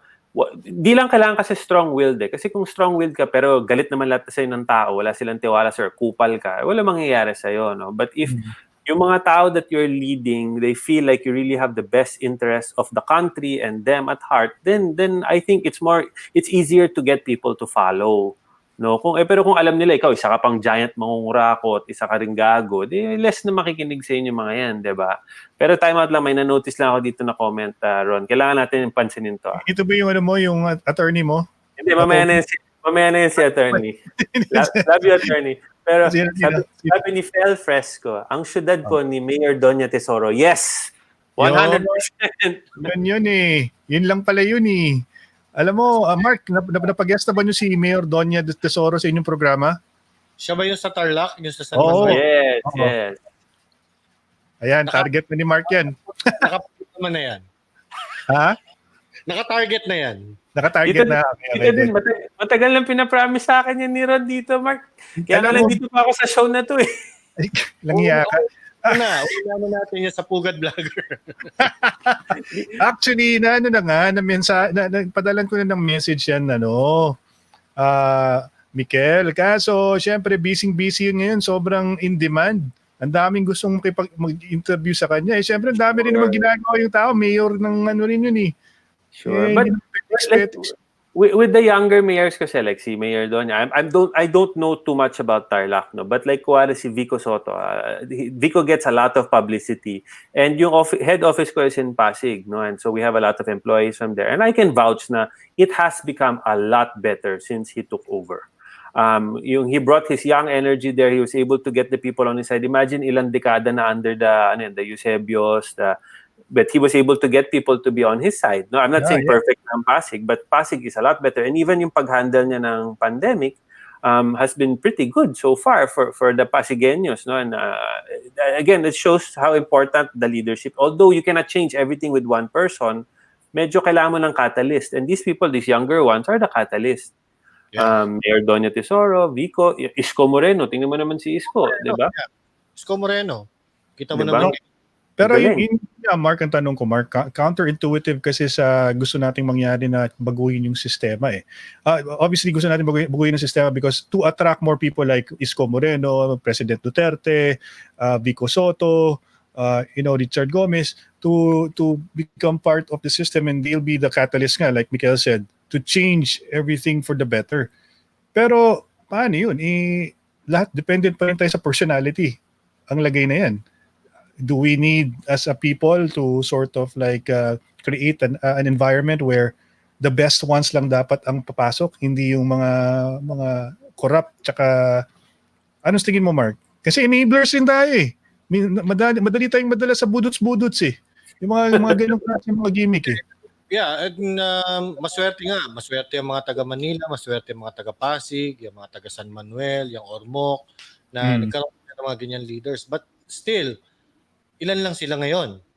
And ito nga yung sinasabi natin that dapat yung sistema should be able to encourage or to enable more of this type of leaders, di ba? Na hirap din yung sistema natin eh. Ang sistema natin would most likely perpetuate pa rin ang mga yung mga cult of personalities nga, 'di ba? Mas binibigyan pa rin ng importansya o ng prominence yung tao mismo imbis na yung kanyang capability as a leader. Kung siya ay artista, siya ay abogado, siya lang yung top notcher dun sa lugar nila. I mean, ang dapat nating hanapin talaga yung mga doers, yung mga talagang would elevate their cities or their towns or their municipalities, di ba? Yung buti nga ngayon marami-rami na ganyan. And despite the system that we have, and imagine kung mas maganda ang system natin. Ron, I think you can put na yung sinabi ni Attorney Mikoy, no? Kasi may point, but it ties in with what we're discussing now. The thing kaya kailangan din nila ng mga personality pa rin is because really that's how democracy is working, no? The more popular the candidate, the more chances of winning. Saka the more popular ka, less na yung kailangan mong gastusin to run. No, kasi kung madating na yung pangalan mo, you don't have to really go out. Like if me, for example, if I decided to run, it's impossible because I don't have the money, I don't have the name. It's even if we decide tomorrow na, si Mark is the smartest, he's the most capable. But if he doesn't have the machinery behind him in the current system, di talaga gagana. So you need something for, kumbaga, equal footing. And yung sinabi ni Mikoy dito na to pass a law requiring all candidates to position to campaign together, so all the ads should include their rivals para equal footing. Again, kasi ang mananalo ngayon is the one with the most money, the one who can pay for more ads. If you're only allowed, di ba, they have campaign budget, may maximum spend, but like sinabi ni Mark, is they're smart, so they find ways around all of these mga nakakahanap ng loophole. Actually, Mikel, I don't know if you know this, Mark, Mikel, sa Germany, naka-cap ang advertising ng each candidate. Actually, yung sample na binigay nila is si Merkel, is she president or prime minister? Prime Minister Merkel. Chancellor, ano ba siya? O Chancellor ba? Ano bang title? Ha? Chancellor. Chancellor, Mark, no? Chancellor ba? Chancellor Merkel. Yeah, Chancellor of Germany. She was given like parang certain amount of airtime on TV. Like other candidates. Hindi pwede yung sana yung all out, hindi pwede all out sa Germany kasi may limit yung campaign advertising nila doon. Dapat ganun din sa atin eh. Ganun din. Meron din naman eh. Kaya lang people really know how to work around the system, 'di ba? Especially if you're the administration. Pagka ikaw yung may hawak ng pondo, ikaw yung may hawak ng COMELEC, kayang-kaya mong i-disregard kung ano yung campaign rules. Popularity lang naman. I mean, makikita mo, we discussed it no Monday, di ba, Ron, yung sa party list. Kaya lahat sila halos letter A yung name ng party list nila. It has nothing to do with what they're representing. It's just on the ballot which one comes out first. Because most voters should say, oh, fuck, I don't know anything about the party list. Sige, ito na lang. Kung ano yung nauna, di ba? So yung unahan nila, letter A, di ba? Again, popularity pa rin talaga eh. Kasi, kuwari, tatakbo ka against Lito Lapid. Let's example lang. Not to say hindi magaling si Lito Lapid.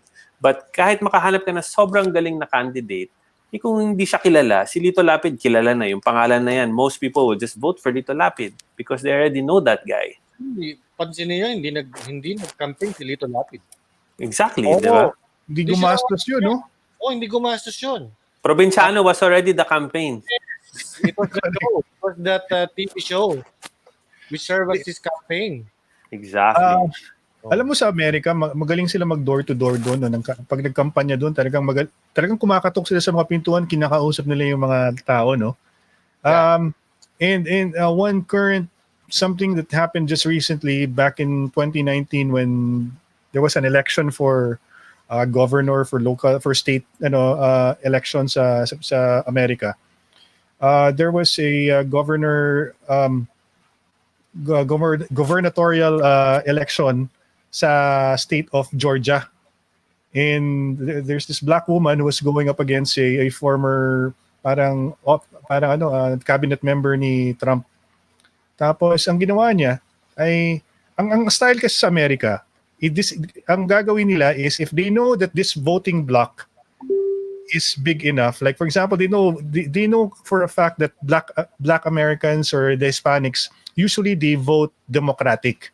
Yeah. So ang gagawin ng mga Republicans is papahirapan nila ito na pumunta sa presinto. Yeah.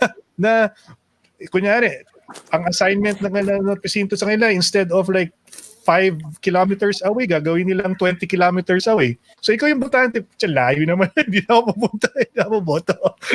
Diba? Tapos ikukulong along the way. Pero what's interesting sa Amerika, yung kanilang despite the faults of yung federal system, ang maganda sa kanila na nakikita ko is that yung party lines, yung ideology, yung well defined. Oo, talagang pag Democrat ka, liberal ang leaning mo, di ba? Yes, oo. Republican ka, conservative ka. Correct. Kaya nga kahit ganun ang si Donald Trump, siya pa rin ang nanaig na Republican because yun pa rin yung tinutulak nilang values, yun pa rin yung tinutulak nilang ideas. Tama. Kaya hindi personalities.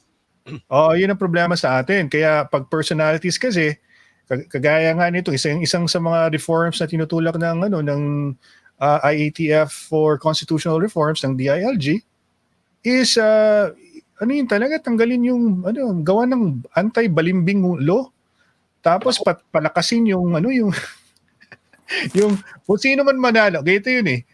Kung ano yung party na pinasukan mo, it will be hard for you to move to another party. There has to be a law that says hindi ka basta-basta pwedeng lumipat ng party unless may mga special circumstances. Kasi ngayon, ang bilis eh. Kung sino yung manalo presidente, bigla na lang kung ano yung party ng presidente na yun, lahat PDP laban na. 'Di ba? Yung si Pinoy, lahat LDP. But Ron, it goes to show how useless the party system here is. Yeah. Because like what Mark said, at least sa US, kasi may fault yung Republicans or not, you know what they stand for. So if your beliefs are towards that, alam mo, dito, you ask most Pinoys, they won't even know the names of the parties. Ang alam lang nila is Duterte or Yellow na yun, di ba? Mm-hmm. Kasi ibig sabihin, wala talagang known party for a particular ideology. But they've already sold their values a long time and they keep forming a new party, ganyan-ganyan, may bagong, alam mo yun, wala na eh. The meaning of it is gone. So, kasi pag nanalo na yung presidente, lahat sipsipan na, they'll go there. Tapos akala mo, nandito na. Ngayon, makita mo dun sa laban dun sa Congress sa speakership, biglang yung mga balimbing, naglalabasan na naman. Feeling mo, tropa mo to, biglang next week, di na pala. Di ba? Kahit dati nga, di ba? Nakita lang picture ni tawag nito ni Congressman Velasco with Mayor Inday. Wala na, tapos, di ba? Lipatan lahat ng That's why there's no ideologies here. And diniscuss na to ni Orion dati, di ba? Yung sa Yellow dati is they were more leaning towards constitutional reform. They were doing all sorts of stuff. But then when Pinoy came in, it all died down. So that goes to show that that party didn't really stand for that because it was natanggal mo agad eh. So yun yung mahirap dito. Walang ideology. It became Cory's party. Hindi na siya liberal party. Yeah, again, it becomes... what happens is it's a personality. It has nothing to do with their values, what they believe in, what they're campaigning for. It just becomes they're associated with this person, wala na.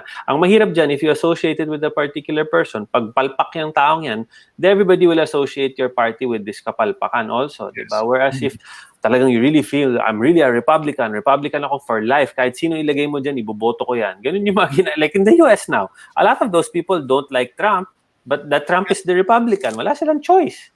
Yeah. Diba? Boboto sila. But for them to all of a sudden vote Democrat, it's like parang kasalanan yun sa kanila eh. Reason yun. Parang they feel like they've betrayed their beliefs na all of a sudden pumayag na ako sa abortion, yung mga ganyan yung mga views nila. Dito walang ganyan pare. Basta sinong popular. Dito nga even sa sarili mo ng party may mga breakaway group pa eh. Oo, kaya ang gulo-gulo. Manonood ka na ng press conference, may bago. May liberal party at yan sa wing. Sabi ni Mark, sabi ni Mike Quiero Apolonio, sana i-push din ni Sir Mark Lopez ang constitutional reforms, federal parliamentary system with open foreign direct investments. Ano mo dito? Medyo I am naman for those things, and again, sinasabi ko naman na talaga naman dapat i-push talaga yung mga yan.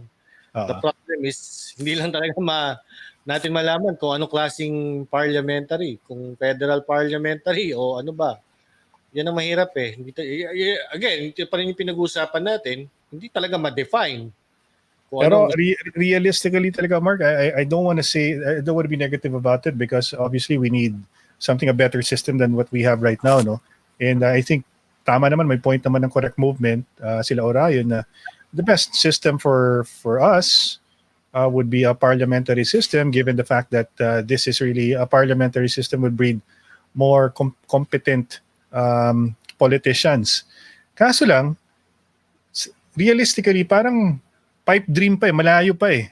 Wala, kumbaga yung confluence of events that are happening right now is not enough for it to lead to somebody or an entire group of people changing the system to something as radical as a parliamentary system, given that we are used to a presidential type American system, diba? So, ano tingin mo, Mark? May pag-asa ba? Ang hirap lang eh kasi even our own democracy is ito rin yung nagpapabagal din sa atin eh. Ito rin yung time sa atin eh, our democratic system din, di ba? Kaya nga tama rin yung kanina sinabi ni Mikel na kung meron ka lang talaga isang presidente like Duterte na pagsabihin na isara Boracay, regardless, kumbaga ganoon eh. Dapat sana sa ganoon din tayo sa system of government, di ba? Tigilan nyo na itong mga kalokohan na to. Galing na yung Kongreso. Yun na nga, Mark eh. Kasi diba? Parang short of calling for a revolution talaga eh. Parang yung chicken and egg situation na yan na ano ba kailangan unahin natin? Revolution para mabago na yung sistema o sistema para magkaroon nga ng revolutionary change. Feeling ko may mga nagsabi rin Mark, yung binuong Constitutional Commission na led by former Chief Justice Puno. Doon nagto ng snag eh. Yung gusto ng mga presidente kasi yung, I think papasok na naman yan yung issue na sobrang madaming matalino. Oo eh. Kasi nung binigay nila yung draft na yun, si presidente biglang parang momentum niya. Parang oh my gosh, hindi ito yung gusto ko. Ito klase ng gobyerno natin, parang hindi ko talaga makakalimutan nung nagtatrabaho ko sa isang private company na meron nag-present sa amin. Ang pine-present nung supplier was a trash can. Ang pagkakamali niya, kasi sa gas station, so isusupply yung mga garbage bin sa gas station. Pagkakamali niya, pinatawag kami na nasa sales and marketing group. Di buong sales and marketing group, pinatawag. Tapos, kinritik namin yung trash can. So namin suggestions kung paano gagawin yung garbage, kung anong design, kung anong functionality, kung ano. Alam mo, sabi ng foreign supplier na nandun na wait guys, we're not building a rocket. A rocket ship. A garbage bin. Ang talagang walang napatunguhan yung presentation niya. Yun din, no? Pag masyadong maraming bright, Mark, masyadong chefs in the kitchen, so to speak, nagiging rin detrimental. Talaga, I would go for a revolution na dapat talaga magkaroon ng purging muna, into muna lahat, back to zero, tapos ayan, gawin natin yung bago. I don't know if you've experienced this before, Mark. They set a meeting, tapos sobrang daming sa meeting. Ewan ko, Mikel, kung nangyayari yan sa inyo rin, or you've experienced this before. And then you have all these alpha males or alpha females in one group, and they're all discussing, solutions. And then there's just so many ideas, no? I mean, the meeting goes go on forever. When I was working sa London, it was really worse. I worked in the railway, diba? And talagang we'd have big meetings, boardroom like that. Everybody had something to say. Talagang just so that they could be heard on the day kasi pataasan ng ihid. Everybody wants a promotion. Right. And everybody would just try to, like if somebody had a good idea, 8 people in that room will try to tell you why it's a bad idea. No, and I remember before pa lang when I was working there, I was young diba? And I made my way there. I kept saying na when I have my own company na, this is something I will not allow. Na parang, I encourage free speaking and exchange of ideas. But me kasi as a manager or as a CEO or whatever, whenever there's a meeting, kuwari may mancom kami. We have a weekly mancom and a thing. I speak the least. Ako yung pinaka-konti lang ang sasabihin. I start the meeting a bit, then the end of I just listen to everybody. And then, when they ask me, then I say, because kuwari, ikaw lang, you're the one who's talking, you're not getting the good ideas and stuff, and you're not encouraging other departments to talk to each other. And you're not allowed to think. But what you have to create is an environment where it's safe to say your ideas without being criticized just for the sake of it. No, kasi may ibang mga tao dyan na feeling nila pataasan ng ihi lang or this guy will get a promotion over the other. Sa company naman, there's no such thing as, okay, this guy's doing better. They're completely different departments. They're just really there to help each other. At the end of the day, kuwari, ito yung goal mo, ganito yung everybody has to work towards that goal. So kuwari, gusto mo better Philippines, everything else doesn't matter. Your personal stuff, your pride, ang mahirap sa atin is a lot of the politicians now, they're also vying to run for a post in 2022. Sure. So you don't know what they're doing now is whether they just really care for the country or because they want to be seen when they're, malapit ng election, mag-iingay na lahat yan. Yeah. What usually happens, Mark? Sige, go ahead, Mark. Yeah, ang problema dito sa atin sa Pilipinas, lahat gusto maging general, walang gusto maging foot soldier. Yes. Kaya tuloy, Mark, alam mo na, pansinin mo, hindi ko alam kung experience mo to, Mark, meeting, daming ideas, daming ideas, okay, may minutes of the meeting, weeks, after how many weeks, nothing gets done. Have you ever read the minutes of a meeting, Ron? I mean, how many times nakapasok sa inbox mo, minutes of the meeting? Nobody ever reads it. And, hardly ever after a meeting na, aalis ka sa meeting na, you all agreed, tas may itong concrete action plan dapat by the end of the day gagawin. Never. You'll come back to the same meeting a few months later, the same thing will be discussed. Everybody will tell you why you can't do something. But that's why... Kasi po sabi nga ni Mark, puro general kasi lahat. Di ba? Yung ang parating critical part doon is who's gonna implement it? Well, I've always believed, Ron, and this is what I learned. I read this somewhere. You can achieve anything you want in life as long as you don't mind who gets the credit. Okay? So, mahirap Everybody says, like now, Skyway 3. Okay, beautiful. They're fighting over who did it. Who cares? Tama.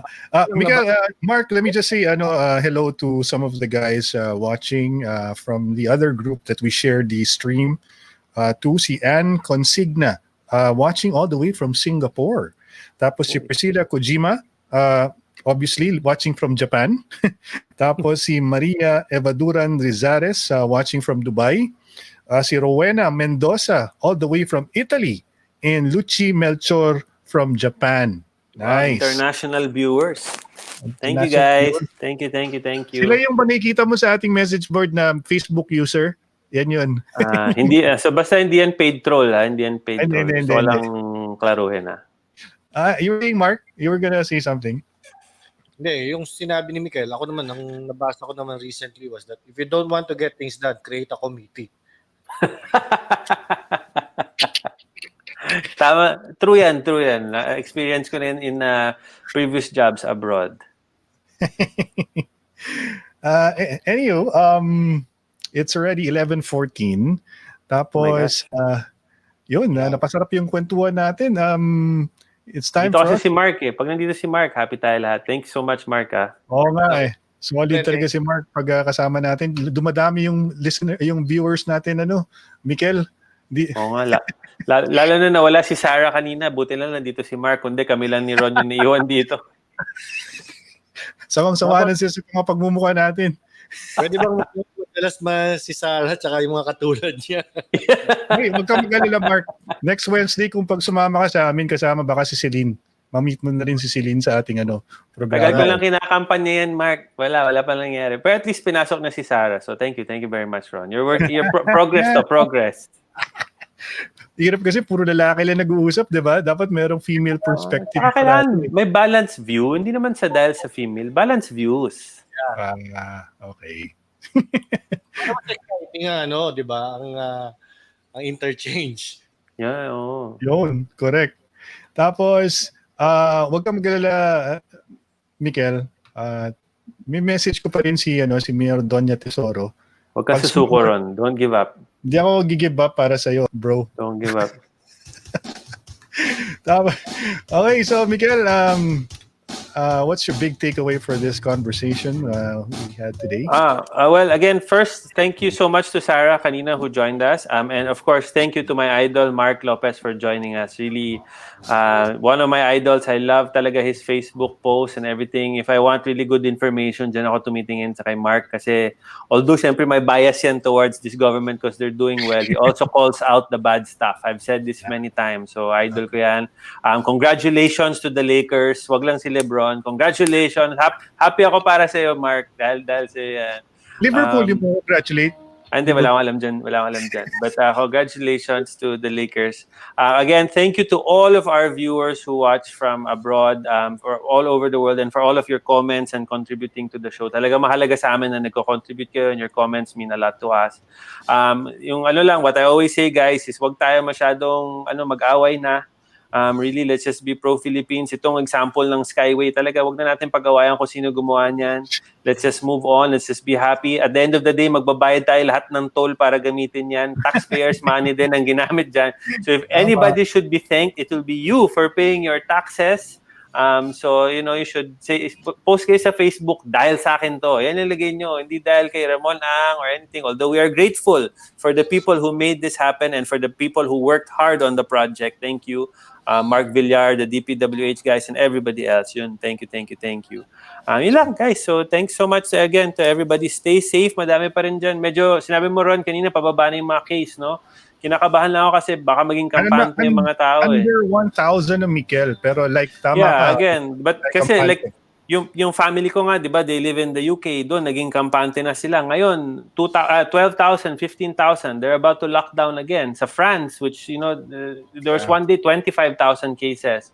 So, don't relax. Philippines, keep continuing to wear your mask, observe the social distancing and all of that. Tuloy-tuloy pa rin kasi ayaw natin mag-lockdown ulit. Yun lang. Thank you, guys. Hindi natin na-mention kanina, Mark, yung nabigay na yung franchise yata, or approval sa paggawa ng Bulacan Airport. Yung anong tawag doon sa airport niyan, Mark? Aeropolis. Wow, good news rin yun. So, tsaka yung Mark, yung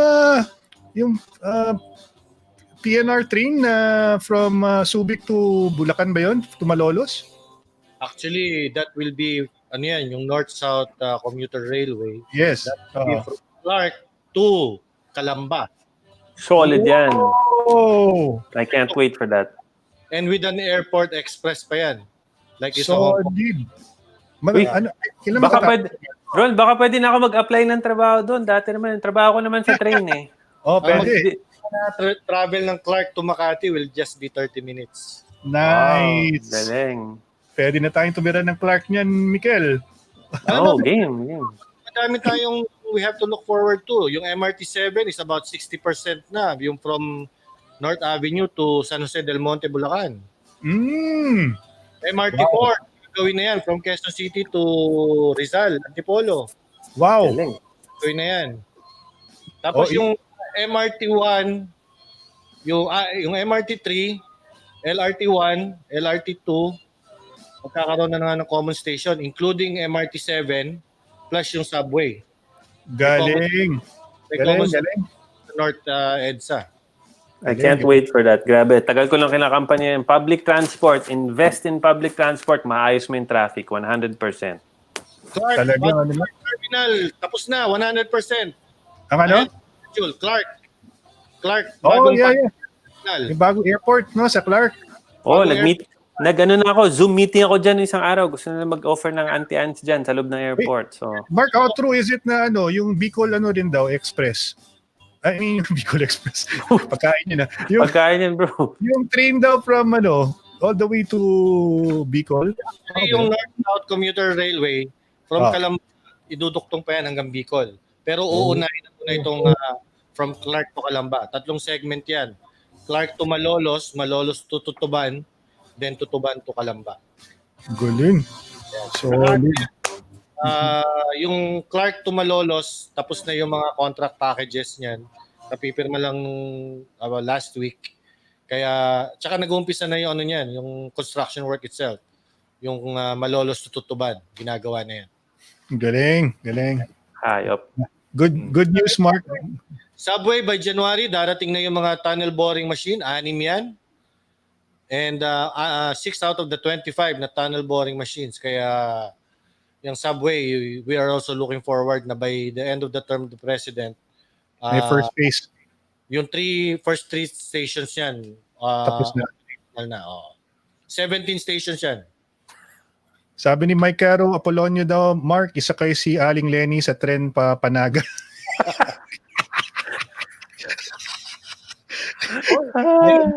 Dito yan sa Luzon, pati Mindanao Railways, gagawin na rin. Yun! Ay, alam mo yun, importante rin yun, Mark. Dapat tuloy rin yun, Mark, yung Mindanao Railway. Yung Mindanao Railway tsaka yung Cebu BRT. Tuloy na rin. Solid. Sabi ni Dominic Solpico, sana sinumang sumunod sa 2022, wag i-derail ang mga railway na yan. Pun intended. Saka yung ibang mga infra project. Yun. As dapat siguraduhin natin yung papalit kay PRRD, align kay PRRD o yung daughter. Pero kung magaling ka, hindi mo diderail yan. Sasabihin mo, ikaw gumawa. Pag tinapos mo, di ba? It was my project. It's my project. Tapos. Unless na magkaroon ng Pinoy the second. Mark, what's your big takeaway sa ating little conversation dito tonight? Of course, I'd like to thank Ron, Mikel, and yung kanina si Sarah. No? Nice meeting si Sarah. And as usual, parang ang dali-dali namang mag-guest dito. It's that I feel not like a guest, but somehow parang regular na ako dito. Oh, naman, Mark, of course. Regular ka dito, bro. We're honored. Thank you for welcoming me here. And yung usapan naman natin, ang ano ko lang dito is that gusto ko lang din ma-assure yung ating mga nanonood na our government talaga really is working. And it's not perfect. Marami pa po. And matagal ko na rin po sinabi ito eh. 6 years of this administration is not enough to fix what is wrong with this country. So true. In fact, 10 years is not even enough for this kind of leadership that we have. And I hope, as we all hope, that we will have this kind of leadership for a very, very long time dahil there is a lot to be done pa. Marami pa po tayo kailangan ayusin sa ating bansa. Yes. The thing is, ang beautiful po ngayon is that we're there, we're getting there, slowly but surely, but at least may nangyayari na po talaga. May mga nangyayari po talaga that really matters to us.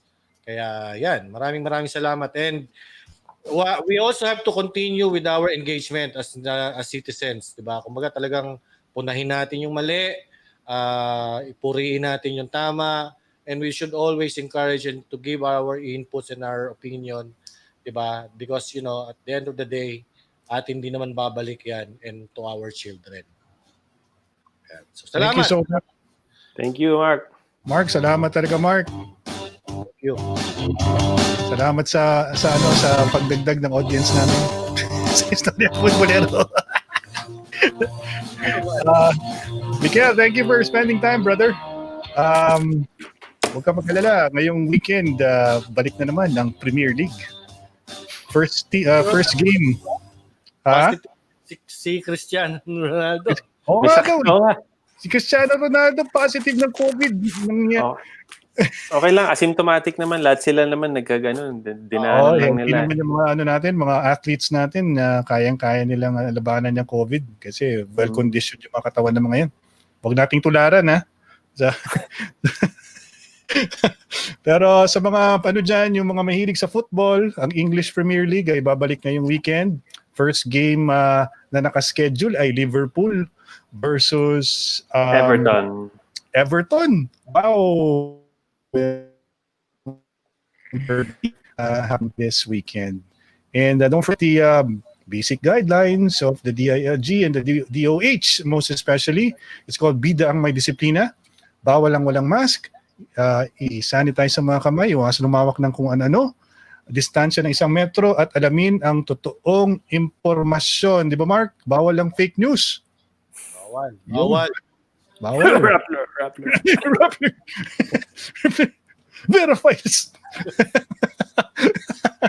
Jabad. Huwag kayong mag-alala. Malamang makakasama natin si Orion ngayong Friday kasi medyo 3 weeks na yata natin hindi nakakasama si Orion. So this weekend, Mark, if you're free, if you want to spend time with Orion this Friday, feel free to join us. Sige, Ayun. I'll check my schedule. Ayun, alam mo naman si Mark Lopez, napaka-busy po niyan mga kaibigan. So Thank you. good morning, good afternoon to everybody who are not here in the Philippines or abroad. Stay safe, make sure to follow all the guidelines, okay? We also miss you. And we'll catch you again next time for more of Istoryang Futbolero. Good night. Bye. Night, guys.